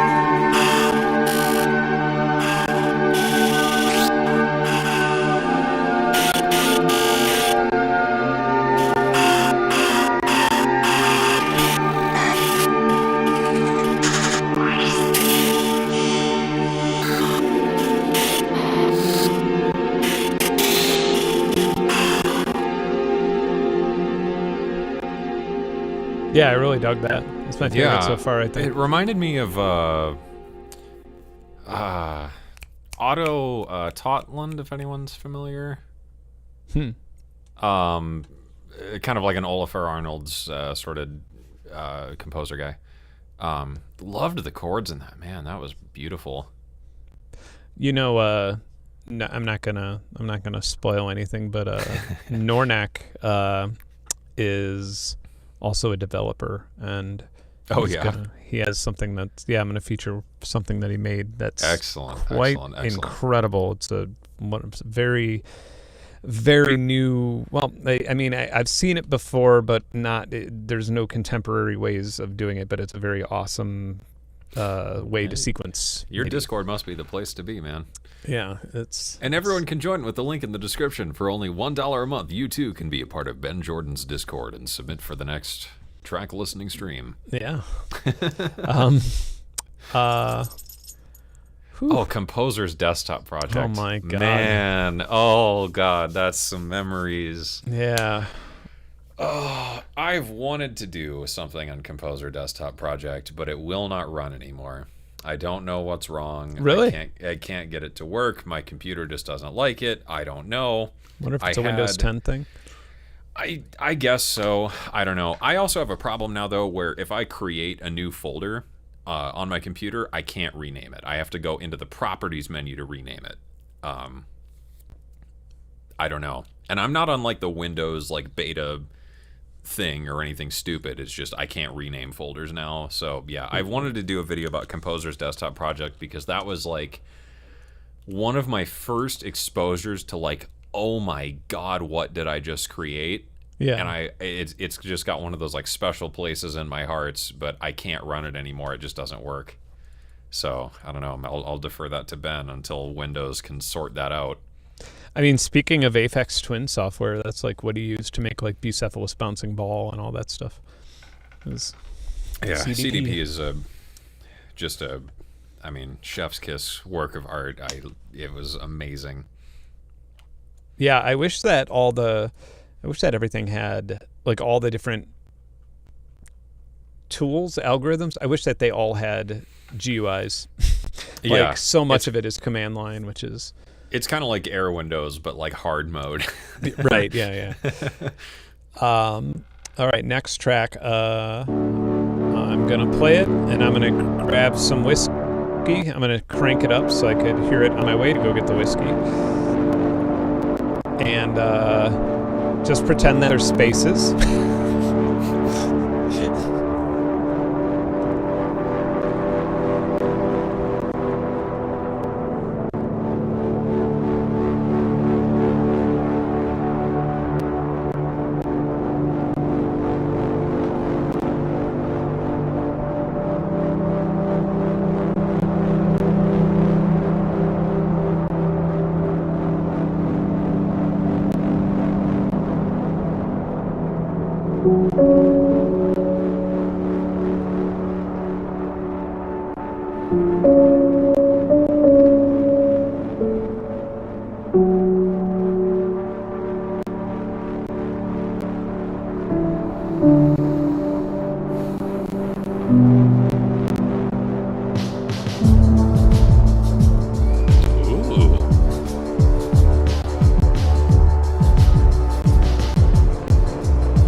I really like that.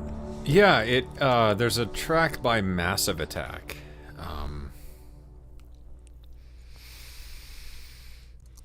I believe it's Dissolved Girl. It reminds me a lot of that. Not like an exact copy, but just the whole mood of it. That was really, really nice. Oop. Yeah.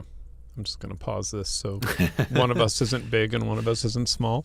Rocky67 wants to know, have you guys thought about attempting a real-life distance musical collab as a test review of the tools available, like Endless or real-time audio stream boxes aimed at musicians?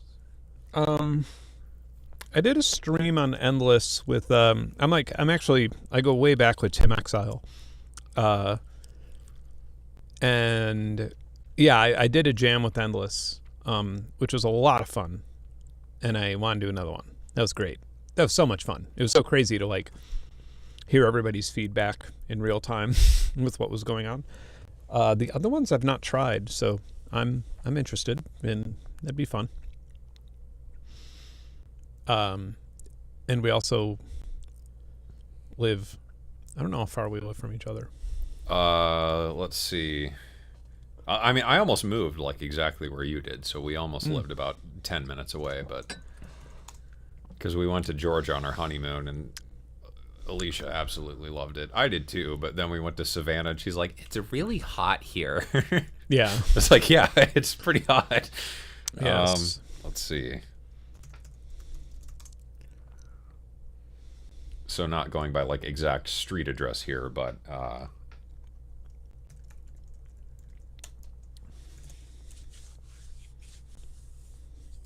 we are about 4.5 hours. There you go. So I think we could do a stream from a Waffle House somewhere in the middle. There is a Waffle House down the street that's in the news every week because there's a fight at it. So I really want to put on my boots and my big boy jeans and my denim jacket, and I want to go to the Waffle House and just get like blinding drunk and just have some chicken and waffles and get in a fight. Okay. I'm in love with that idea. So after NAMM, I stayed an extra day to go to a jazz show, and I got a different hotel, a different one than from what I had for NAMM itself, and it was like south of Nashville, kind of like, so my ride home the morning after would not be as long, so maybe like 30 minutes south of the city. And middle of the night, I'm just like about to go to bed, and I was like, I need some cereal. And I was like, no, you know what? I'm going to go to Waffle House because I deserve it.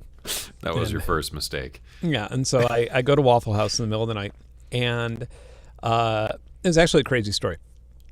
So I'm sitting there with my cowboy hat on, just, sad cowboy eating at the counter. And it's taking forever to get food because everybody's short staff right now in the service industry. And basically half the restaurants closed, and they have these big signs that are like, nobody can go past this area, and there's like chairs in the way.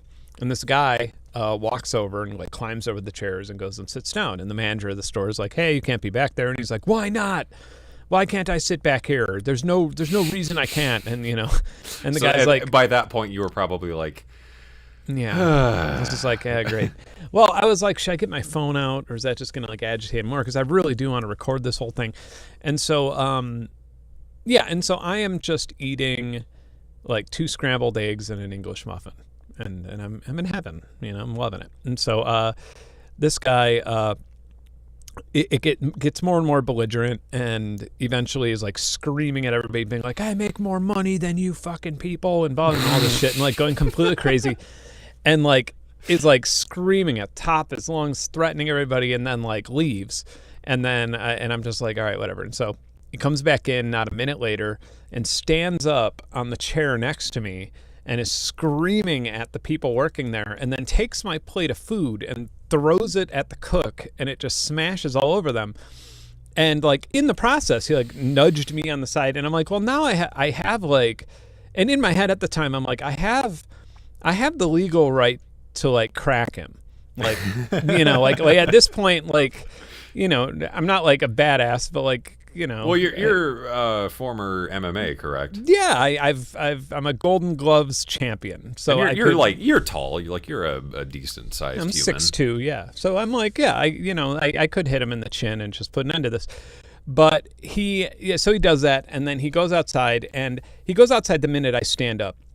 And so I go outside, and he's pounding on the window, trying to break the glass, and he's screaming, and I was just like, what is wrong with you? Like, what's wrong? What's going on right now? And then he just, I'm sorry, I want to kill myself, and blah, blah. And he like has this whole meltdown, and I'm just like, all right, well, like, you just need to chill, man. Like, you need to like calm down. I'm just like telling him to like calm down. I'm just like listening to him tell me about like how fucked up his life is or whatever. And then the cops come, and I'm like, hey, he's like calm. Like what? But he's like mentally ill. Like he's calm, and of course the cops, are like, get on the ground, and they have like their, guns out and everything, and they like kneel on his back and all that shit. And I'm just like, and now he's agitated again, and now he's screaming and spitting and going crazy, and yeah. And so I was there till probably like 4:30 in the morning, writing out reports, and the only cop that listened to me was like this she was younger than me, and she was just like this female cop who was like a rookie, and she was the only one who listened to me, because I was like, he is like, if you've ever been close to somebody who has bipolar disorder and is having a manic episode, you know it the minute you see it, and yeah, it's like that. There's like this kind of switch, yeah, or like you know like, it, and then and you also know that like that person is gonna have a crash pretty soon, and then every single absolutely ridiculous thing that they did, they're going to now understand how ridiculous it is, and then they're going to become suicidal in a lot of cases. And so I was like, you need to put him on suicide watch. You need to like. And so she was like straight up like looking through like descriptions of mania and like going through all that and like writing out the report. But yeah, and at the end of it, I was just like, why didn't I just go to fucking McDonald's? Like, I feel like that's kind of the Waffle House experience, though. Is it's dinner and a show in the worst possible form. Yeah, I can't say I've ever been to a Waffle House and it's been like, wow, what a normal dining experience. I remember he was like handcuffed and like between two cops, and he was like, they were disrespectful to me in there, and I was like, dude, you took my meal, you took my eggs and English muffin, and you threw it at the cook, you took it away from me. And he just started bawling. He's like, I'm sorry. I was just like, no, I don't need your apology. I just like, if you want to talk about being disrespectful, like that was one of the life lessons I got in high school. Was my high school gym coach. I'm not asking for an apology. I'm asking for you to change the behavior. It's something that always stood out to me. Right. Yeah. I like how many people in the chat are like, what is a Waffle House? Man, it's an experience. Yeah. There's nothing I think it's like only a Waffle in the House South. in the UK. Yeah. Like if. Okay, so, well, first of all, it should be said that as long as, like, things are running normally, like, in terms of, like, staff and kitchen, as long as things... Waffle House is fucking delicious. Like, yeah, it's really, really good. It's like, very cheap as well. Even like, Anthony Bourdain said it was, like, one of the best places he's ever been in his life. Like, it is... And it's ridiculously cheap, yeah. I mean, like, it's a $5, magical place. You will be absolutely stuffed. It is... And for anybody from England, it is one of those American things that... is just like, you want waffles and chicken at 3 a.m. for $4. Capitalism is here to save the day. It's like the Taco Bell of like bad breakfast food. Yeah, if that makes any sense. I don't know if they have Taco. I'm sure they have Taco Bell in Europe. Yeah, and there's have you heard about the Waffle House Index?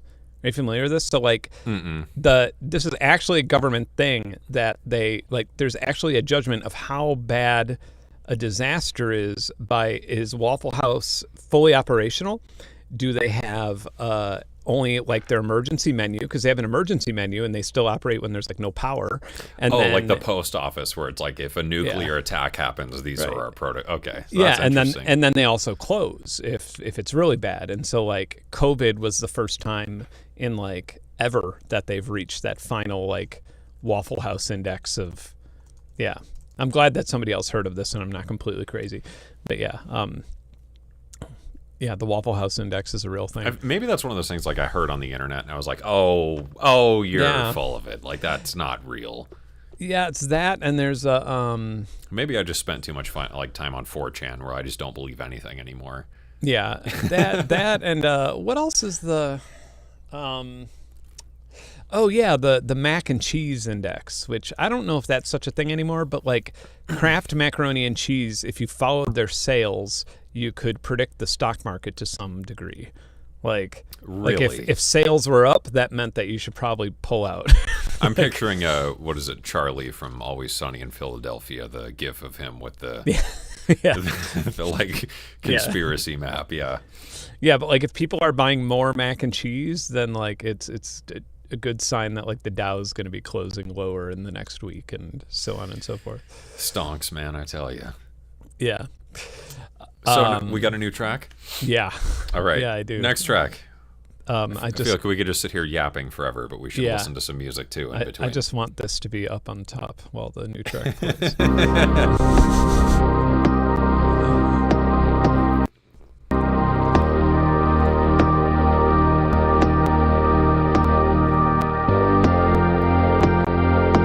We're getting into some vaporwave here.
Wow.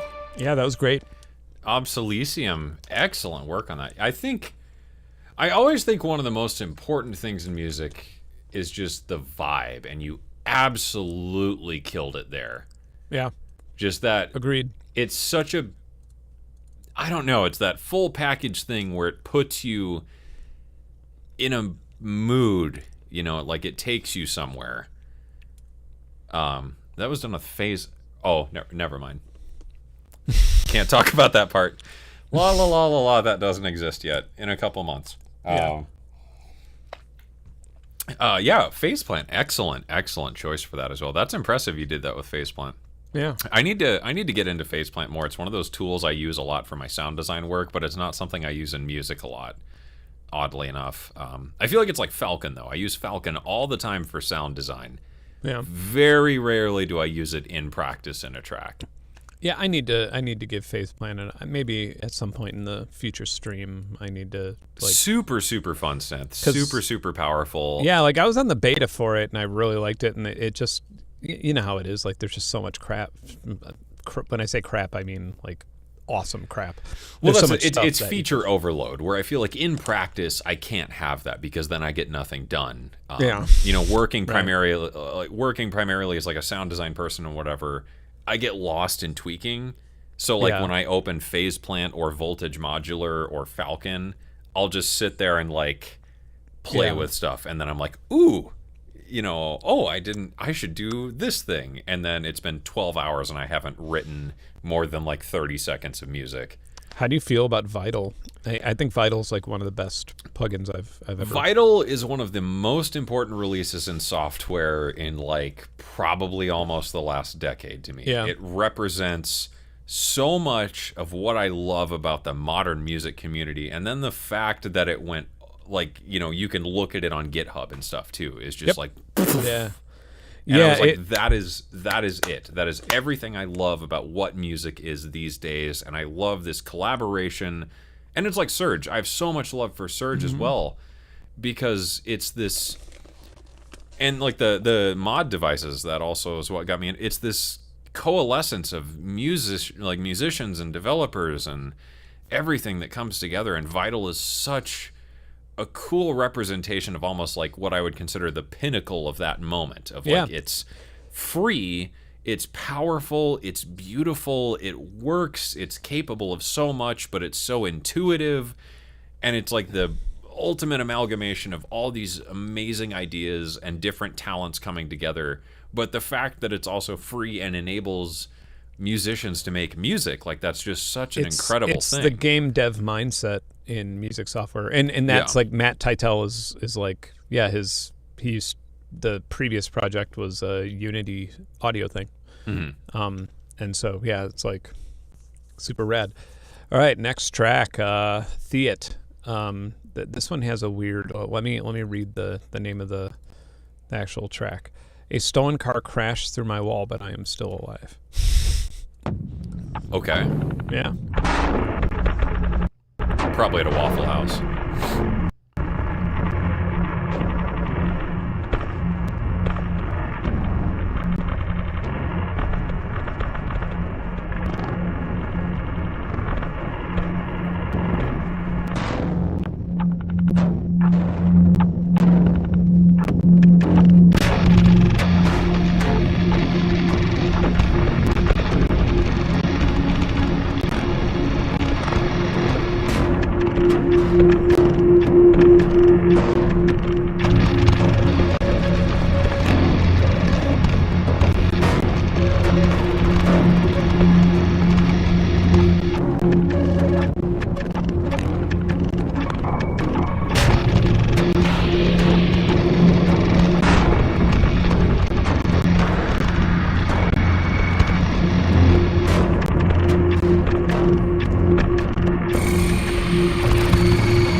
I dig this.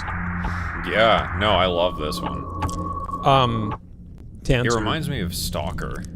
Yeah, Tanzer. Sorry, Tig. I don't want to say his real name.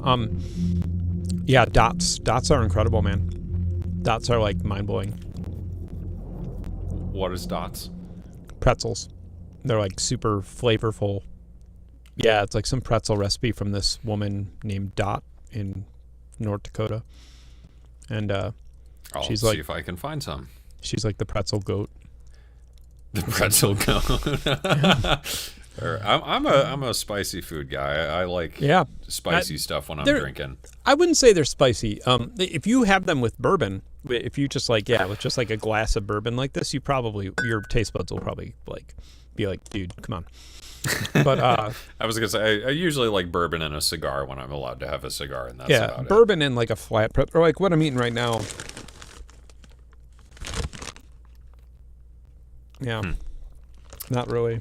I'm okay. a popcorn guy. I don't know about Really? anyone else in the chat. Oh, I have this thing with movie theater popcorn. I finally figured it out thanks to Reddit, and I'm just so happy. Like, I can finally make movie theater popcorn and watch a movie at home in the dark with nobody around and no one's here, and I'm completely just allowed to eat popcorn in my underpants at 4 a.m. and watch a movie. Wow. It's beautiful. I lived in a town of maybe about 1,000 people.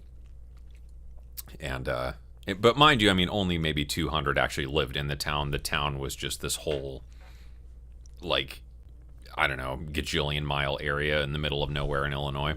Sure. We had a movie theater. And the movie theater, it was $2 to go see a movie. And it was $1 for popcorn. And I would go there, but I couldn't get through a movie because there was too many people in this town of like 100 people, or whatever. Yeah, there was too many people at the theater. I would go and get popcorn and bring it home, and it was the greatest thing ever. And I finally figured out how to make like real movie theater popcorn at home. I have not gone to a theater in forever, and I'm totally fine with that. And it's a beautiful thing. Yeah. You can order the stuff on Amazon too. That it's just this special salt, and that's kind of it. And you get real movie theater popcorn at home. So there used to be a place called Harlem Corners in Chicago on the south side that was, it was like $1 theater. And I went every night for like 4 or 5 months. Like I saw every movie just by myself. And I probably looked like some sort of pervert or something, but it was great. But I have not been to a movie in a really long time. I think it was Birdman. I think that was the last. Oh yeah, that was a really good one. Just because like any Inarritu movie, I was like yes, and then but that experience was so bad that I was just like, okay, next time I'm just gonna buy a bigger TV and a surround sound system. I think the last time I was really excited to go to a movie was in high school. It was the original Paranormal Activity, because that's one of those movies that's meant to be experienced in a theater. Yeah. And like, I don't know the last time I went to a movie theater after that. I went to a handful of shows, but they were just dumb movies I didn't care about. But I thought about seeing UFC events in a movie theater, but I never really. There's been a couple where it's been like plays and stuff. I'm not really into plays. My wife is very into musicals. Like my house is basically one giant karaoke festival of like, the classic musicals and whatever. It's funny too. She's got a voice that'll just like blow you right out of your chair. She's so loud. It's a whole ordeal. But yeah, I really wanted to go see like some of the musicals or whatever that they film, and then they play them in a theater. Like I'd love to go see that, but yeah, I don't know that I could deal with the number of people in a theater. Yeah, maybe a VR experience would be the best. Oh, that'd be really cool. Yeah, if there was like a VR production of like a show or whatever. Do you have a Oculus? I'm thinking about getting one now that I finally have space. I'm finally in a bigger space to play with that. You need like an Oculus room to like do it properly. It's pretty. Yeah, and that ridiculous. I didn't. The last space I had just wasn't gonna allow it. My wife's brother has the Oculus Quest. The Quest. Yeah, I think the one that's like wireless or whatever. Yeah. Got to play with that. That was really neat. But I really wanted to play Boneworks. That has been just like number one on my list. You could still do that. You could just plug it in. Yeah, things I want to do. So I want to play Boneworks and try that. But VR is just such a amazing technology, and I'm so excited for the future of that. And I'm so excited to see some of the music projects related to VR, because I feel like there's a whole a thing there that's just been waiting to be, Well, designed. I don't know anything about VR Gadget. I've not even heard about it somehow. Well, I'm looking at it now. Oh, it's crazy. Cool. Nudistrol 1, Ben and Venus. Do you use VCV in composition? Ben's VCV video really helped seed awareness of it. Is it something you'd revisit or too much sprawl of third-party plugins? I'll let you take that one for a minute. Yeah. I proudly, I think I made the first VCV Rack video on YouTube. Like literally, yeah, it was early on in my channel before I was like doing that many videos, and I just literally like saw the news of it and then did a little look through on a video, and somehow it ended up being one of my most seen videos. I was so happy when I found your channel. I was so excited. I was like, finally, someone who gets it. Yay. Yeah. Yeah. I've done like 3 streams with VCV Rack. It's a great streaming software. Like for things like this, it's really fun because it's much easier than piping a camera onto that. Oh yeah, over for there. sure, for and, sure. And then, but more importantly, I've also on 2 occasions I've like done college. Well, it was COVID time, so it was like V lectures, but I've done like college lectures with VCV Rack on synthesis and stuff like that, and on generative stuff. That's something I've wanted to get into as well. I've had a few opportunities to like talk about sound design, and like I really want to do that. I love the merging of like education and music. It's just so fun. Yeah, and the idea in VCV Rack, you can really accomplish pretty much anything without having to use any paid plugins. Mm-hmm. And so all the students could just follow along, and they could like make their own thing at home. And so I just made like a base rack that everybody could download in advance, and then like follow along, and then break off whenever they want to and go with their own ideas. So yeah.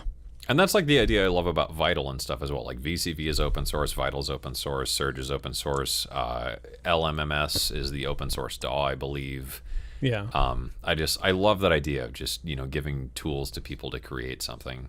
VCV with me though, I use it to assist me with ideas sometimes, mostly from a generative standpoint. But I don't usually use it in the DAW because I used to primarily use Cubase, and the VCV bridge didn't like work very well. Yeah. It was one of those things where like some days it just was very temperamental and was like, nope, we're not going to do that. In Bitwig it does work a lot better, but typically VCV for me is more of a sound design tool where like I will do a thing and then record it through the bridge into Bitwig or through like a recorder module inside of VCV, and then I'll like take it out and process it. But it's not something I typically use in my own music or some of the like background music things I've done. Yeah. This question, where do I get my ideas from? Everywhere.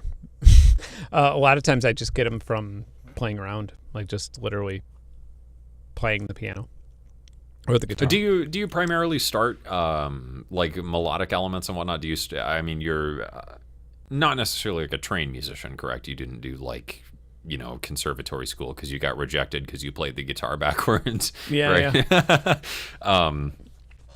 Yeah. Do you typically compose from the standpoint of like a pianist or something, where you start with like chords and melody or whatever? Or, yeah, how do you start a track?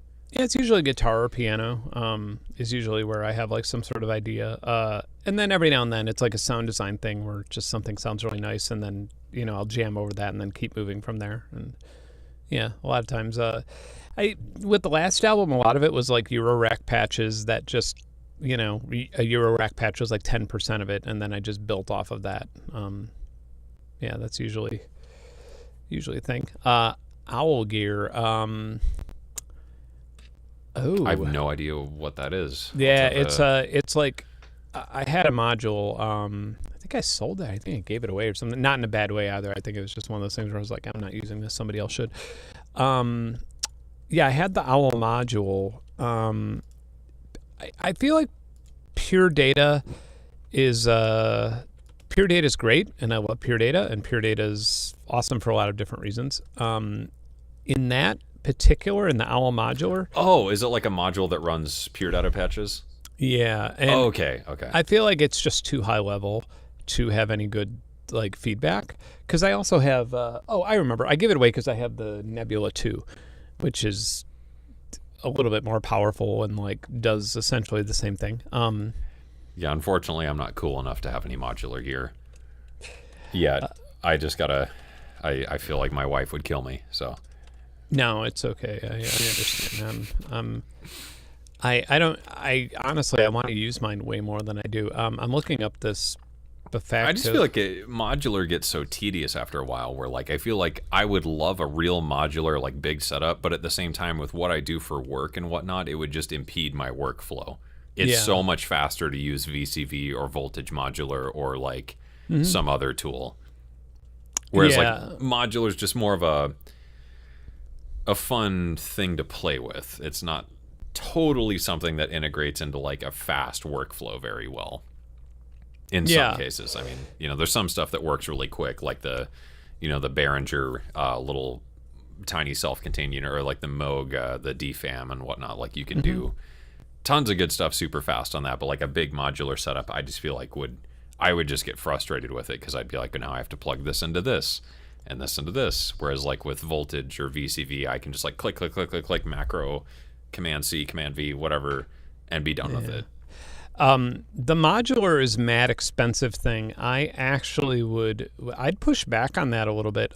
Simply because, so like I think modular is really expensive when people are not, when they don't sort of future-proof themselves a little bit. I mean, because I look at like I have if I were to take this modular out of the room, I have a Yamaha Montage, which is what, 4,000. I have, I think, yeah. Over there, I have a Hydrasynth and then a Polybrute. Do you have the DeepMind as well still? Like in a stack somewhere in the other room. The H9000, which is like, the cost of a fucking sports car.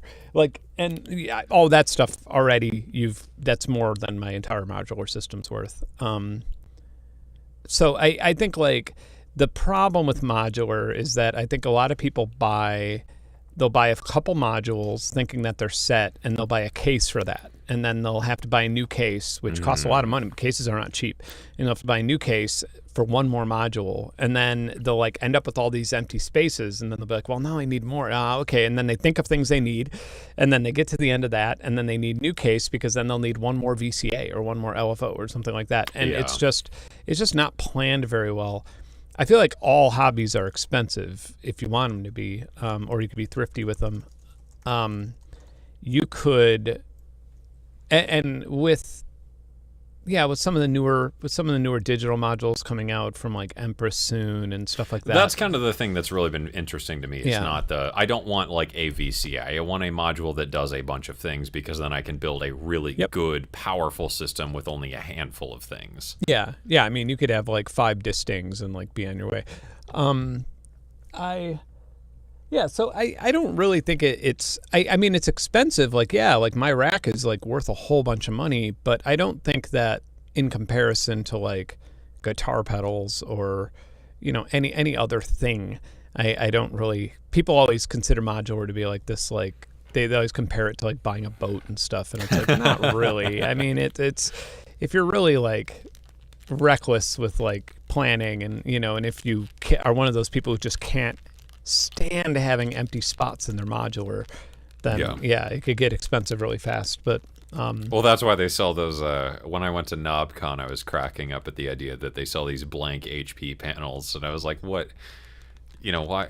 You're really gonna spend like $20 on like a blank panel that just says like modular is life or something?" Like I have I ordered these like big plates, and then I just cut them in the garage and just have them in there. Are you going to KnobCon this year, by the way? I'm really, really considering it, but I'm still watching the vendor list. Maybe like I have relationships with some of the people that do KnobCon, but I'm sort of waiting to see if they're going to even be there. Yeah. Because of travel restrictions and whatnot, and then this new, like not to get into the whole which shall not be named. The new like variant and whatever, I'm kind of waiting to see what happens. And KnobCon would be sort of expensive for me to go to. I'm not necessarily in the mood to drive, and I don't really want to fly with everything that's going on. So like it would be an 8-hour drive plus hotel plus whatever. And I'm not totally sure. I want to go, but I want to make sure that like the companies I want to see are there, because right now it doesn't have some of the places I've been waiting to see, and I'm guessing it's because of travel restrictions and whatnot. So we'll see. It's on the fence, and I just got to make sure it's within the budget, because I'm also trying to not just blow a ton of money on doing things for YouTube, because as I'm sure you know, YouTube not really rolling in that YouTube cash. Yeah, I was thinking about I've been like through like a third party, I've been in contact with them about going. I don't know. I just don't want to be that, like, I have some things to say about like my KnobCon experience thus far, but like, you know, whatever. Has it not been great? I'm imagining it's. Yeah, I mean, I know it's I know it's small time for sure. Like I've gotten that. I loved the idea, and I loved that and maybe it's just because I don't like have friends like in real life, as weird as that sounds, but like it was interesting to be in a room of people that like I could talk to. Yeah. And I felt like who understood me, and that was a super cool experience. But there was some stuff with like some of the vendors and like some of the event handlers and whatever that I wasn't super keen on. But yeah, there's some like, I mean, even the name is kind of like yeah, and that, like, I'm not gonna get into it, but yeah, that was a thing with me, and I was just like, okay. Yeah. Yeah, I've been totally on the fence with it. And like some vendors have contacted me, and it's like, I don't know, maybe I was thinking about honestly like having a party that's not KnobCon or something, like having a sort of like vendor jam or something that's like, that would be awesome though. Yeah, like it'd be cool to just purely focus on like some of the gear and just get away from the like presentation aspect of it, because that was some of the stuff I loved about my first KnobCon experience, because the time I went was the only time I'd been to it. I'd never heard of it prior to that, and the guy that runs it is from, you know, maybe an hour and a half away from where I lived, so I was like, oh, that's amazing. I'm totally Mike, gonna go right? To this. Yeah. Yeah. So I met suit and tie guy. Oh, okay, that suit and tie guy. The other guy, Michael Cameron. Yeah. Okay, yeah. He booked me for a show in like 2003 or something in Peoria. Oh, right on. I'm sorry. Yeah, you had to. Did you go to Peoria? It was at a pizza place. Oh man, Peoria Pizza Works, or yes. Yeah. I played there too. Yeah, that's really? Awesome. That's a thing. Yeah, that exists. Yeah, it was, and then I played some house party too. I mean, it was like way early on. It was pretty great. Yeah, Peoria Pizza Works is a very cutting your teeth. Yeah. Did you ever do Brass Rail by chance? That might have been a little after that time. No, I don't think so. I think you were like a big superstar by that time. Yeah, I was playing Carnegie Hall and Coachella. Yeah, Flashbulb World Tour. You were like Metalocalypse. You owned like 1/8 of the world GDP. Yeah. But I remember Peoria. I just found photos from Peoria Pizza Work like a couple months ago, and being like, "Where the fuck was this?" And I didn't have shoes. like this is how like fucked I was at the time. Like I did a lot of drugs at that time. Like I was just doing like hallucinogens all the time and stuff. And all of the pictures of me, I'm walking around in my socks. And I'm just like, why am I not wearing shoes at this gig? Yeah. Anyway, that's when you realize you're getting old. Is you're like, well, boy, what the hell are you doing? Yeah, put on your shoes, kid. All right, next track. Unthank. Ooh, Shimmer. All right.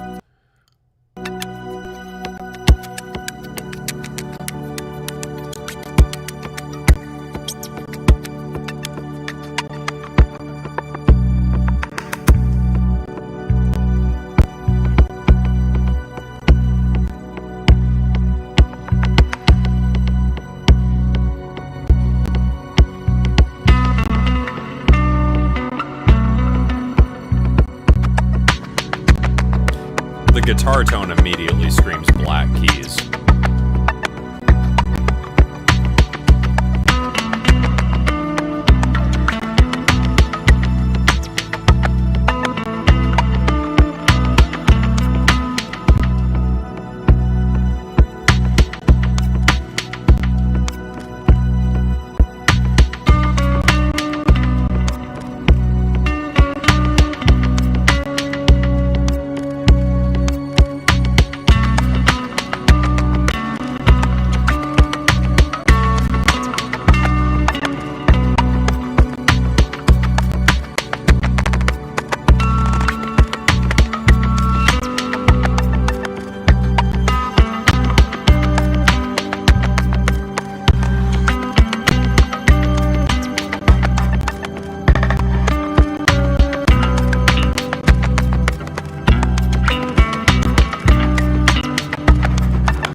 So like, yeah, I like that track.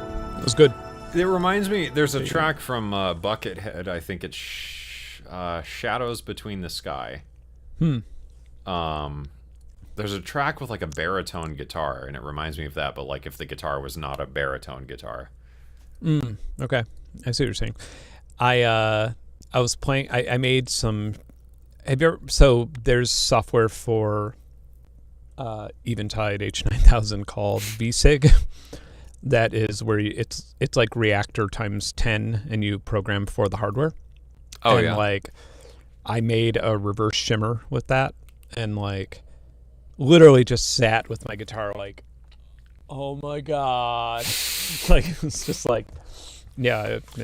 I finally found a good music store in the area I live in that I'm very excited about, and they have some old blood noise endeavors, I think is the pedal company name.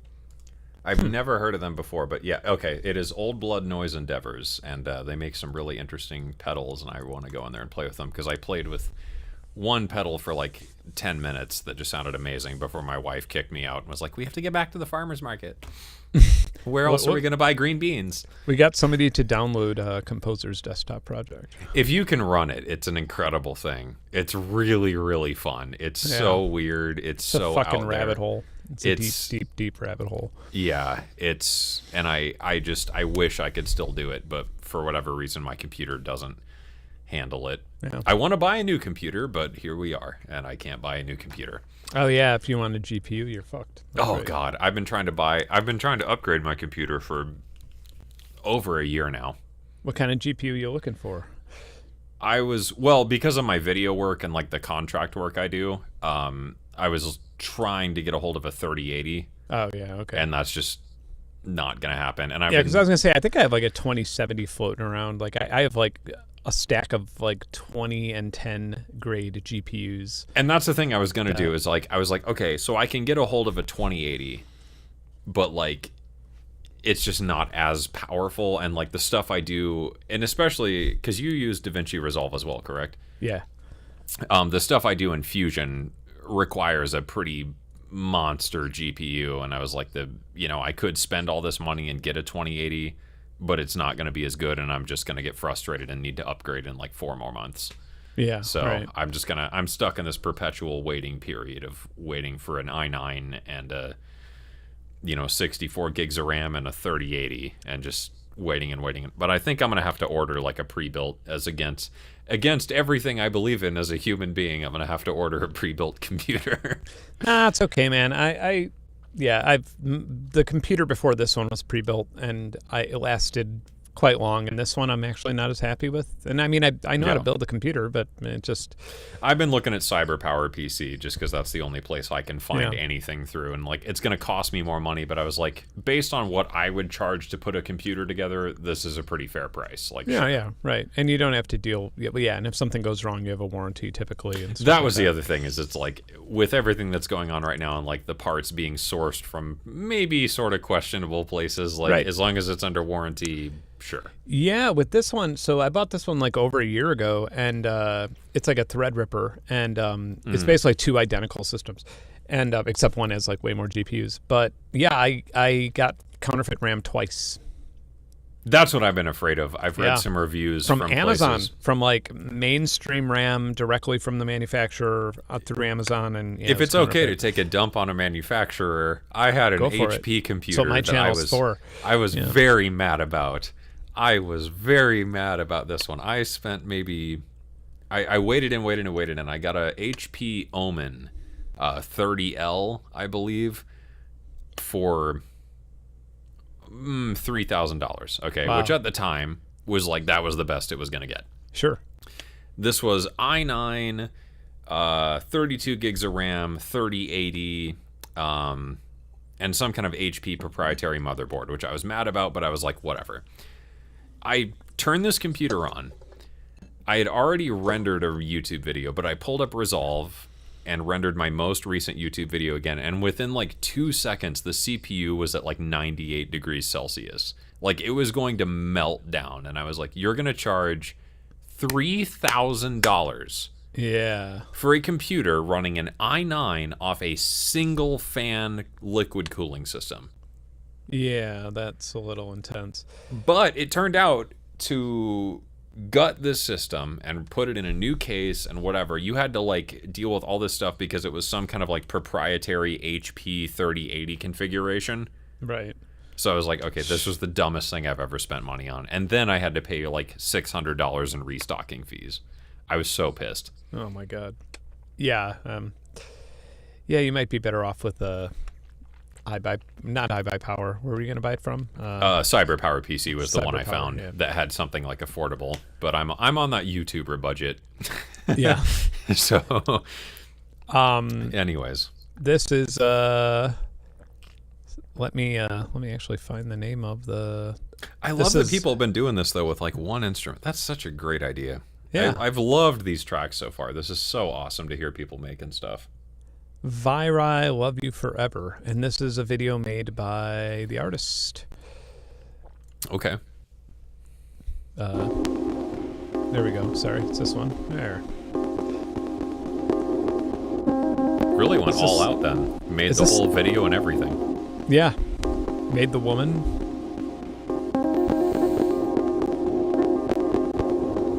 I think, is this the one with the seizure warning? No, so one of them had a seizure warning, and I like got in this like small conversation about seizure warnings, and I was like, I don't know what constitutes a real seizure warning, but okay, yes, all right. Boop.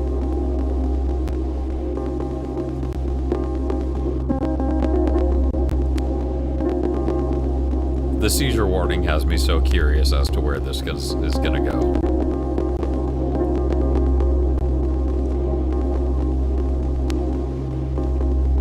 PC companies do not like sponsoring YouTubers. Yeah, you want to talk about... We'll talk about YouTube budget in a minute. I've got a bone to pick about that.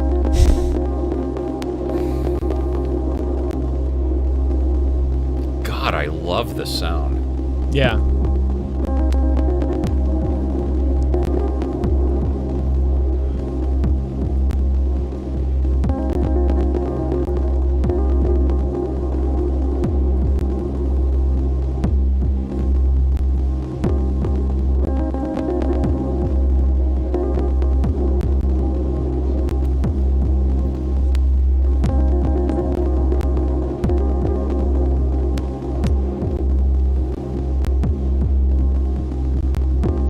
I'm wondering if a garage beat's gonna come in.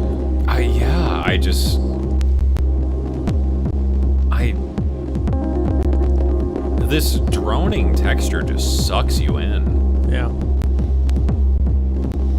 Like the synthesization is real with this one. Jesus.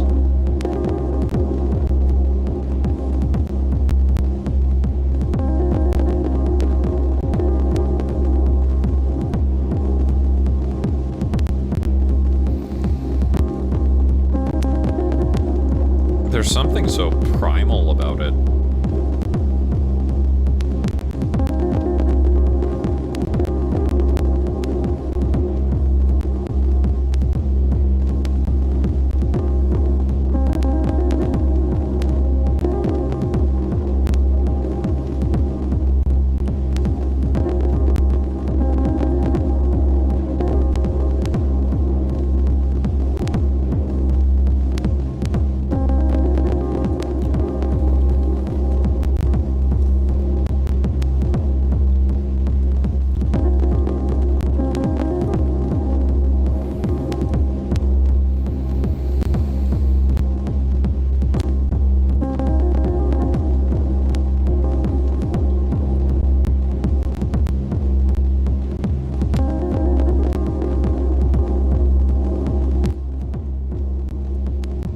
Turning down the volume because people are saying it's clipping, and I don't know if it's clipping because of volume issues or just I didn't hear anything. Maybe it's YouTube. I really thought we had a solution here. I was excited.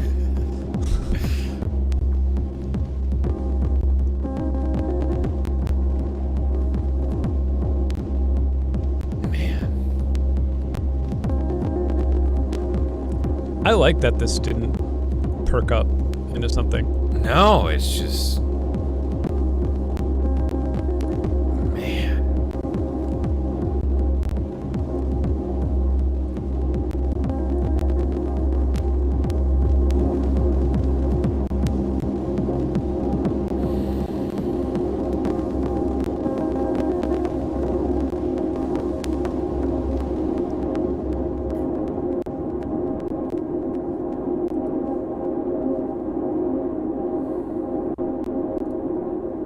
Yeah, I dig that. There's something so powerful in that, where that track is just a auditory representation of like things you wish you would have said. That's a good that's a track I wish I could have written. That's like better than anything I've made. That was, man. That was deep.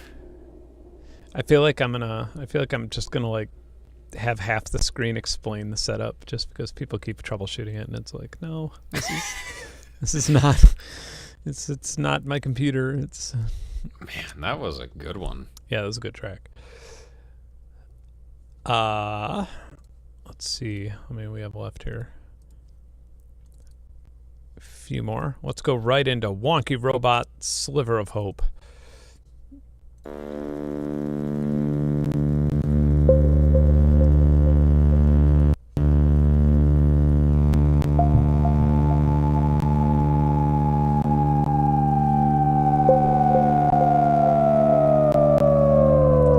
I did not. I'm going to get to it.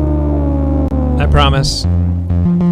It's just in a different folder, and I didn't want to get disorganized with everything else.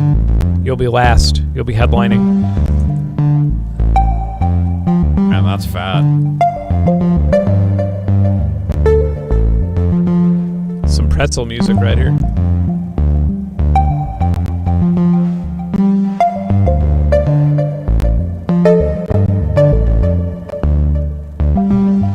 Should go get my Fritos.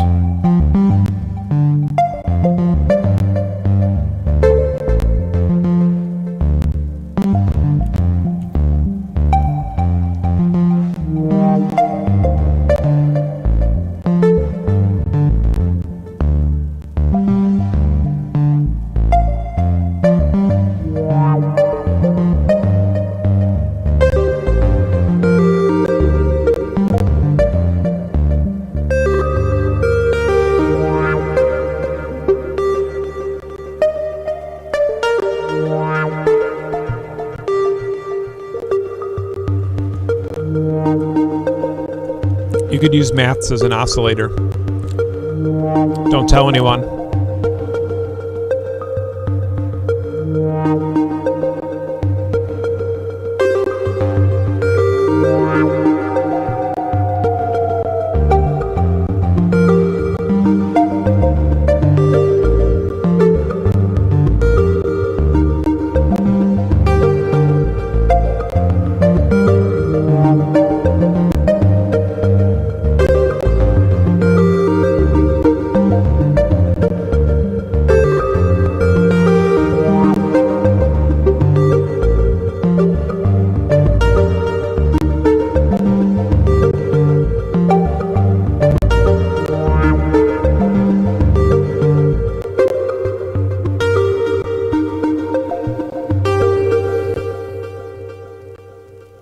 That was a really good one too, man.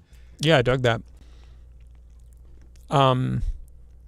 Yeah, you could use maths as an oscillator.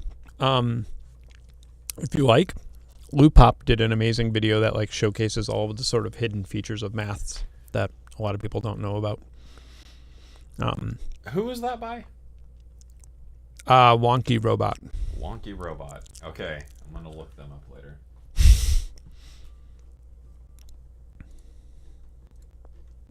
That's a really nice idea. Yeah. This next one is from Ipso. There was some non-English text that could not be translated through my fonts, so I apologize for that.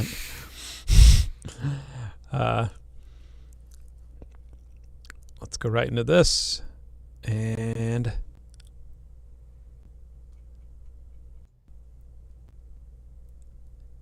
oh, must be a slow starter. Oh, there's some bass. All right, Yep. Bring it on. There we go. That's pretty.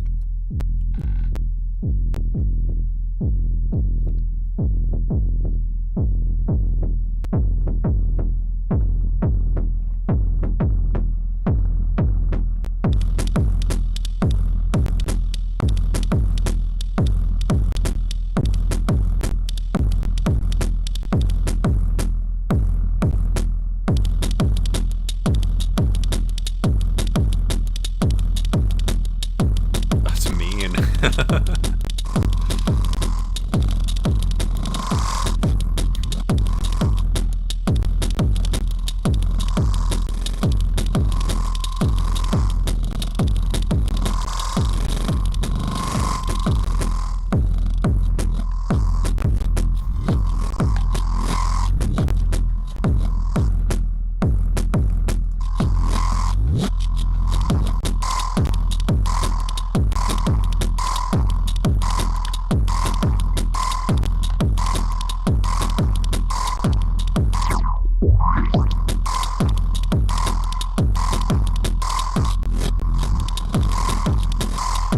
This is some fighting at the Waffle House music. Yeah, this is this mostly, yeah, this is modular.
That's a good modular session.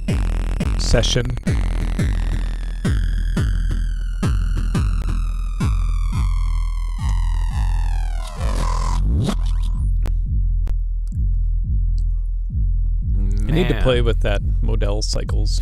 I was gonna say, if someone can recommend me Model Cycles and Model Samples, I'm looking to get one. What would you recommend? I want to say though, from a sound design and compositional standpoint, I cannot think of a better demonstration of the idea of it is not complexity, but it is evolution that matters. Holy shit, that was really good. Yeah. Wow. Like, that was the best example of, like, I'm gonna do a thing, and we're just gonna make it move. Right, yeah. That's a good point.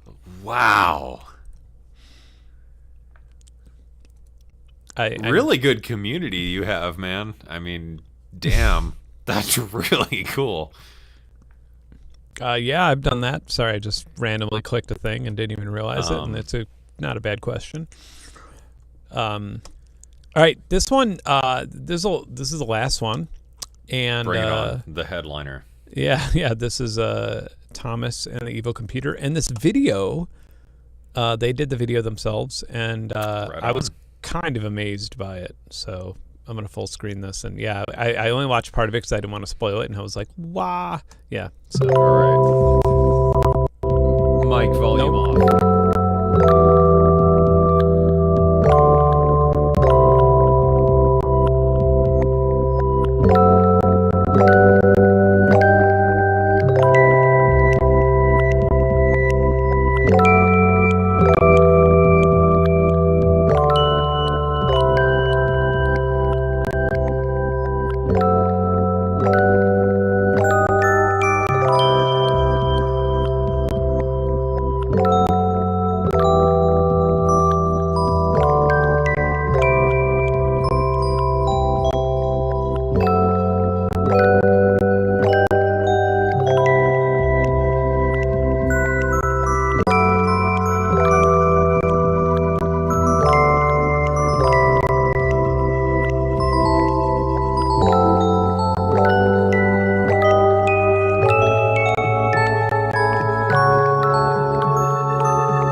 Incredible.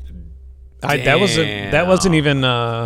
wasn't even saved for last on purpose. That was just happened to be saved for last, and it worked out nicely. That was such a amazing VQGAN stuff too. I hope you understood Spanish before using the VQGAN collab notebook. Or is that in Portuguese? Is it in Spanish or Portuguese? I don't know. Anyway, I'm sure whoever... Yeah, I'm sure. That was a really, really cool one. Yeah. I was actually just playing with that notebook for those graphics recently, and I was blown away. It's one of the better things. Yeah, good job. It's one of those ones where you kind of got to take it in. Yeah, Spanish. Yeah, I think it was Spanish. But yeah, reading like neural net instructions in Spanish is I just got a text from somebody saying, "What does your shirt say?" So there you go. I designed my own fashion, everybody. Flashbulbfashions.com. Yeah. In case you ever just want to wear the warnings in your Amazon packages. I was gonna say, I loved your one shirt that was like the like 90s movie theater soda cup thing, whatever. God, what is that? Jazz. That's called Jazz. Yeah. Yeah, that design. And the woman who designed that actually never got any royalties for it. She was like a graphic designer amateur who was also like a receptionist for Solo Cup.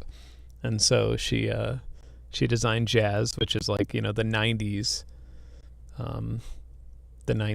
theme, the 90s graphic essentially. And then I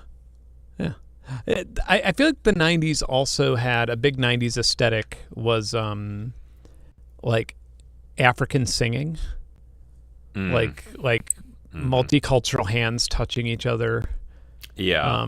Not that I'm like offended by this, but like it. Yeah, I feel like no, it was a big marketing. It's like when Target does Pride Days, and it's like really like okay, sure, like whatever. I feel like that's like one vaporwave element that a lot of people forget about is like the head away, sort of this like weird like. Well, it's like it's the We Are the World of like corporate media advertising. Yeah, yeah.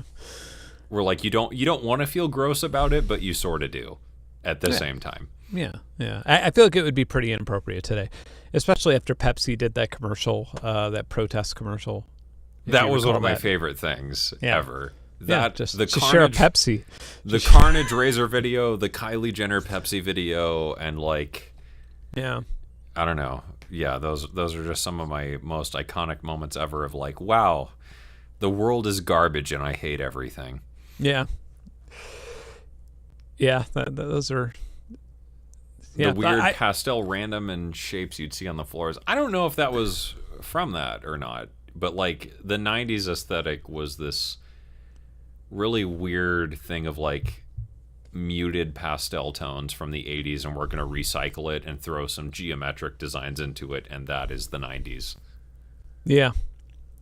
A lot of torn, like a lot of paintbrush stroke type things, like just one paintbrush stroke. Blue was massive in the 90s.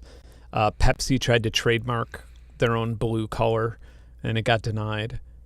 Like the Tiffany blue or whatever, right? Yeah, Pepsi tried to make their own blue, and but a lot of people were just into blues. Enough so to where, don't quote me on this, I could be remembering wrong, but I think that due to potential trademark issues with blues before like they got denied, the whole like Earth movement thing went to green when they wanted to go to blue. And so when you say like, oh, we're a green company, yeah, they actually initially wanted to say we're a blue company because the Earth's color is blue, and only a very small portion of the Earth is green. So, what a ridiculous thought. Well, I suppose we should probably start wrapping up here. Yeah, I think this was a fantastic stream. I'm gonna make one quick bathroom break if you want to do some outros, and I will be right back. Sure. Thanks everybody for here's a Yamaha montage. All right. Just picking a random patch.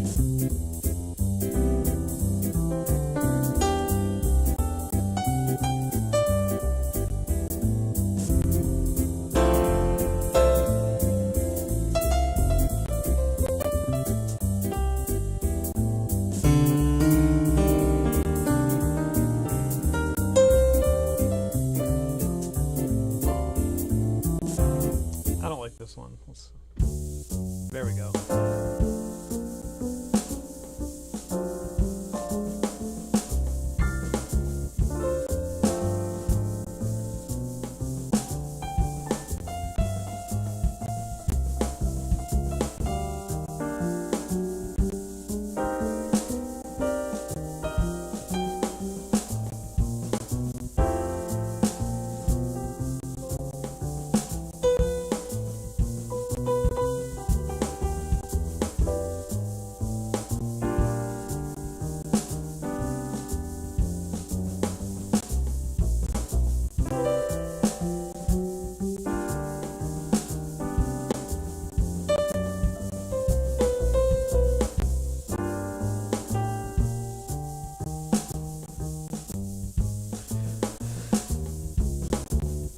I want to thank everybody for coming out.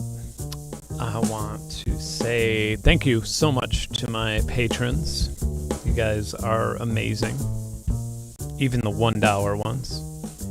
It's awesome. It's an amazing community. The Discord community, all the music you heard today was from the Discord community and from Sim Selections. I want to thank Jay Nornak for putting it all on and organizing that. And I am very excited to show off his software in a few future streams. Maybe I'll go to KnobCon. Maybe Venus Theory here will go to KnobCon. Maybe we'll see each other. Yeah. I'm still on the fence about it, but yeah, me too. I'm not totally sure yet. What a great idea, though. I mean, it's awesome to see everybody creating and challenging themselves and trying something. Even if it's not a success, if you learn something from it, that's all you can ask. And this has been so cool to see people just making something and pushing themselves to try something a little bit different. I mean, I don't think I heard one track tonight that was like, wow, that was weird. Like, this was all super interesting and just really, really cool stuff. So great job all around. I love being able to remove the analyzation of everything and just listen to some tunes. Like, this was so cool. Yeah, no contest. The whole point, the reason I love doing contests on my channel so much is not because you have winners, but wow, webcamschat.com, delete space 18 plus video chat. That's where you could go after this. I mean, I don't know about you guys, but I got some plans. Yeah. I got a hot date with the HTTPS after this one. Woohoo! Yeah, there's it's cool, and the reason I like doing contests so much is because it inspires people to create, and that's the best prize of all. It sounds so cheesy, but it really is. No, for sure. I mean, it's something about just unsticking yourself and being like, you know what, whatever, I don't care, I'm gonna make something, and that's like the best thing I feel like you can get from doing YouTube as well. I love hearing when it's like, wow, I just got into music again after 20 years because I watched a video or whatever. Like, that's the most incredible thing. Like, if I can give one person that light bulb moment, that's all I want. And to see channels like yours that inspire people to do that is just such an amazing thing. Yeah, the Orica contest had quite a few people return to music after so long, initially because they're like, whoa, I could win thousands of dollars in crypto, but then they were just like, yeah, but now I'm making music again. And that's the overall. But that's such a cool idea. I mean, it doesn't have to be something, like you said, it doesn't have to be something you win, it doesn't have to be something you share, it doesn't even have to be something you particularly want to flaunt. If it's something that makes you happy and it's something that you'd enjoy doing, that's the biggest thing that matters. And if you make a piece of music that resonates with you, That's the end goal. Don't worry about the rest. I'm just scoring your motivational speech. Yeah, I mean, life is a highway and I'm gonna ride it all night long, said Lightning McQueen. And you know, you look at your life, you pull back on your memories, and you find your way into the space of melting into the snows of yesteryear, of things you could have done and whatnot, but the ultimate idea is to not fall into a space of regret. The ultimate thing is simply trying and enjoying yourself along the way, because you are nothing but impermanent and a flickering glimmer in the whole idea of I can't with this music. You are nothing if but a flickering glimmer in the timeline of all that is, all that will be, and all that could have been. Ooh, there you go. You're getting like astrophysicsy here. I've been reading some stuff lately that's got me all new agey. Well, I like how you could modulate this up like 10 cents and then there we go. Oh, the montage. There's some legitimate pain in between that, though. Yeah, that's some extreme FM. Yeah. Well, hey, thanks for tuning in, everyone. Yeah, this was absolutely fantastic. This was super, super fun. Yeah, we should 2 more hours of this, please. I don't have enough to drink for 2 more hours of this, but maybe one day Ben and I will cross paths again. I'm sure we will. This was super fun. It was amazing to hear everyone's work. And I owe you a channel appearance, so we'll figure something out for sure. Yeah. Cool. Well, thank you so much for joining us. Thank you, all of the artists, for your music. I fully intend on giving you some music for some. Well, I think. Well, we'll talk about this on the Discord, everybody. Yeah, and I'll see you soon. Hopefully, with a H9000 video, whenever the hell that gets done, because it's a task, but it's a fun one. All right, thank you, everybody. Have a great evening and good night.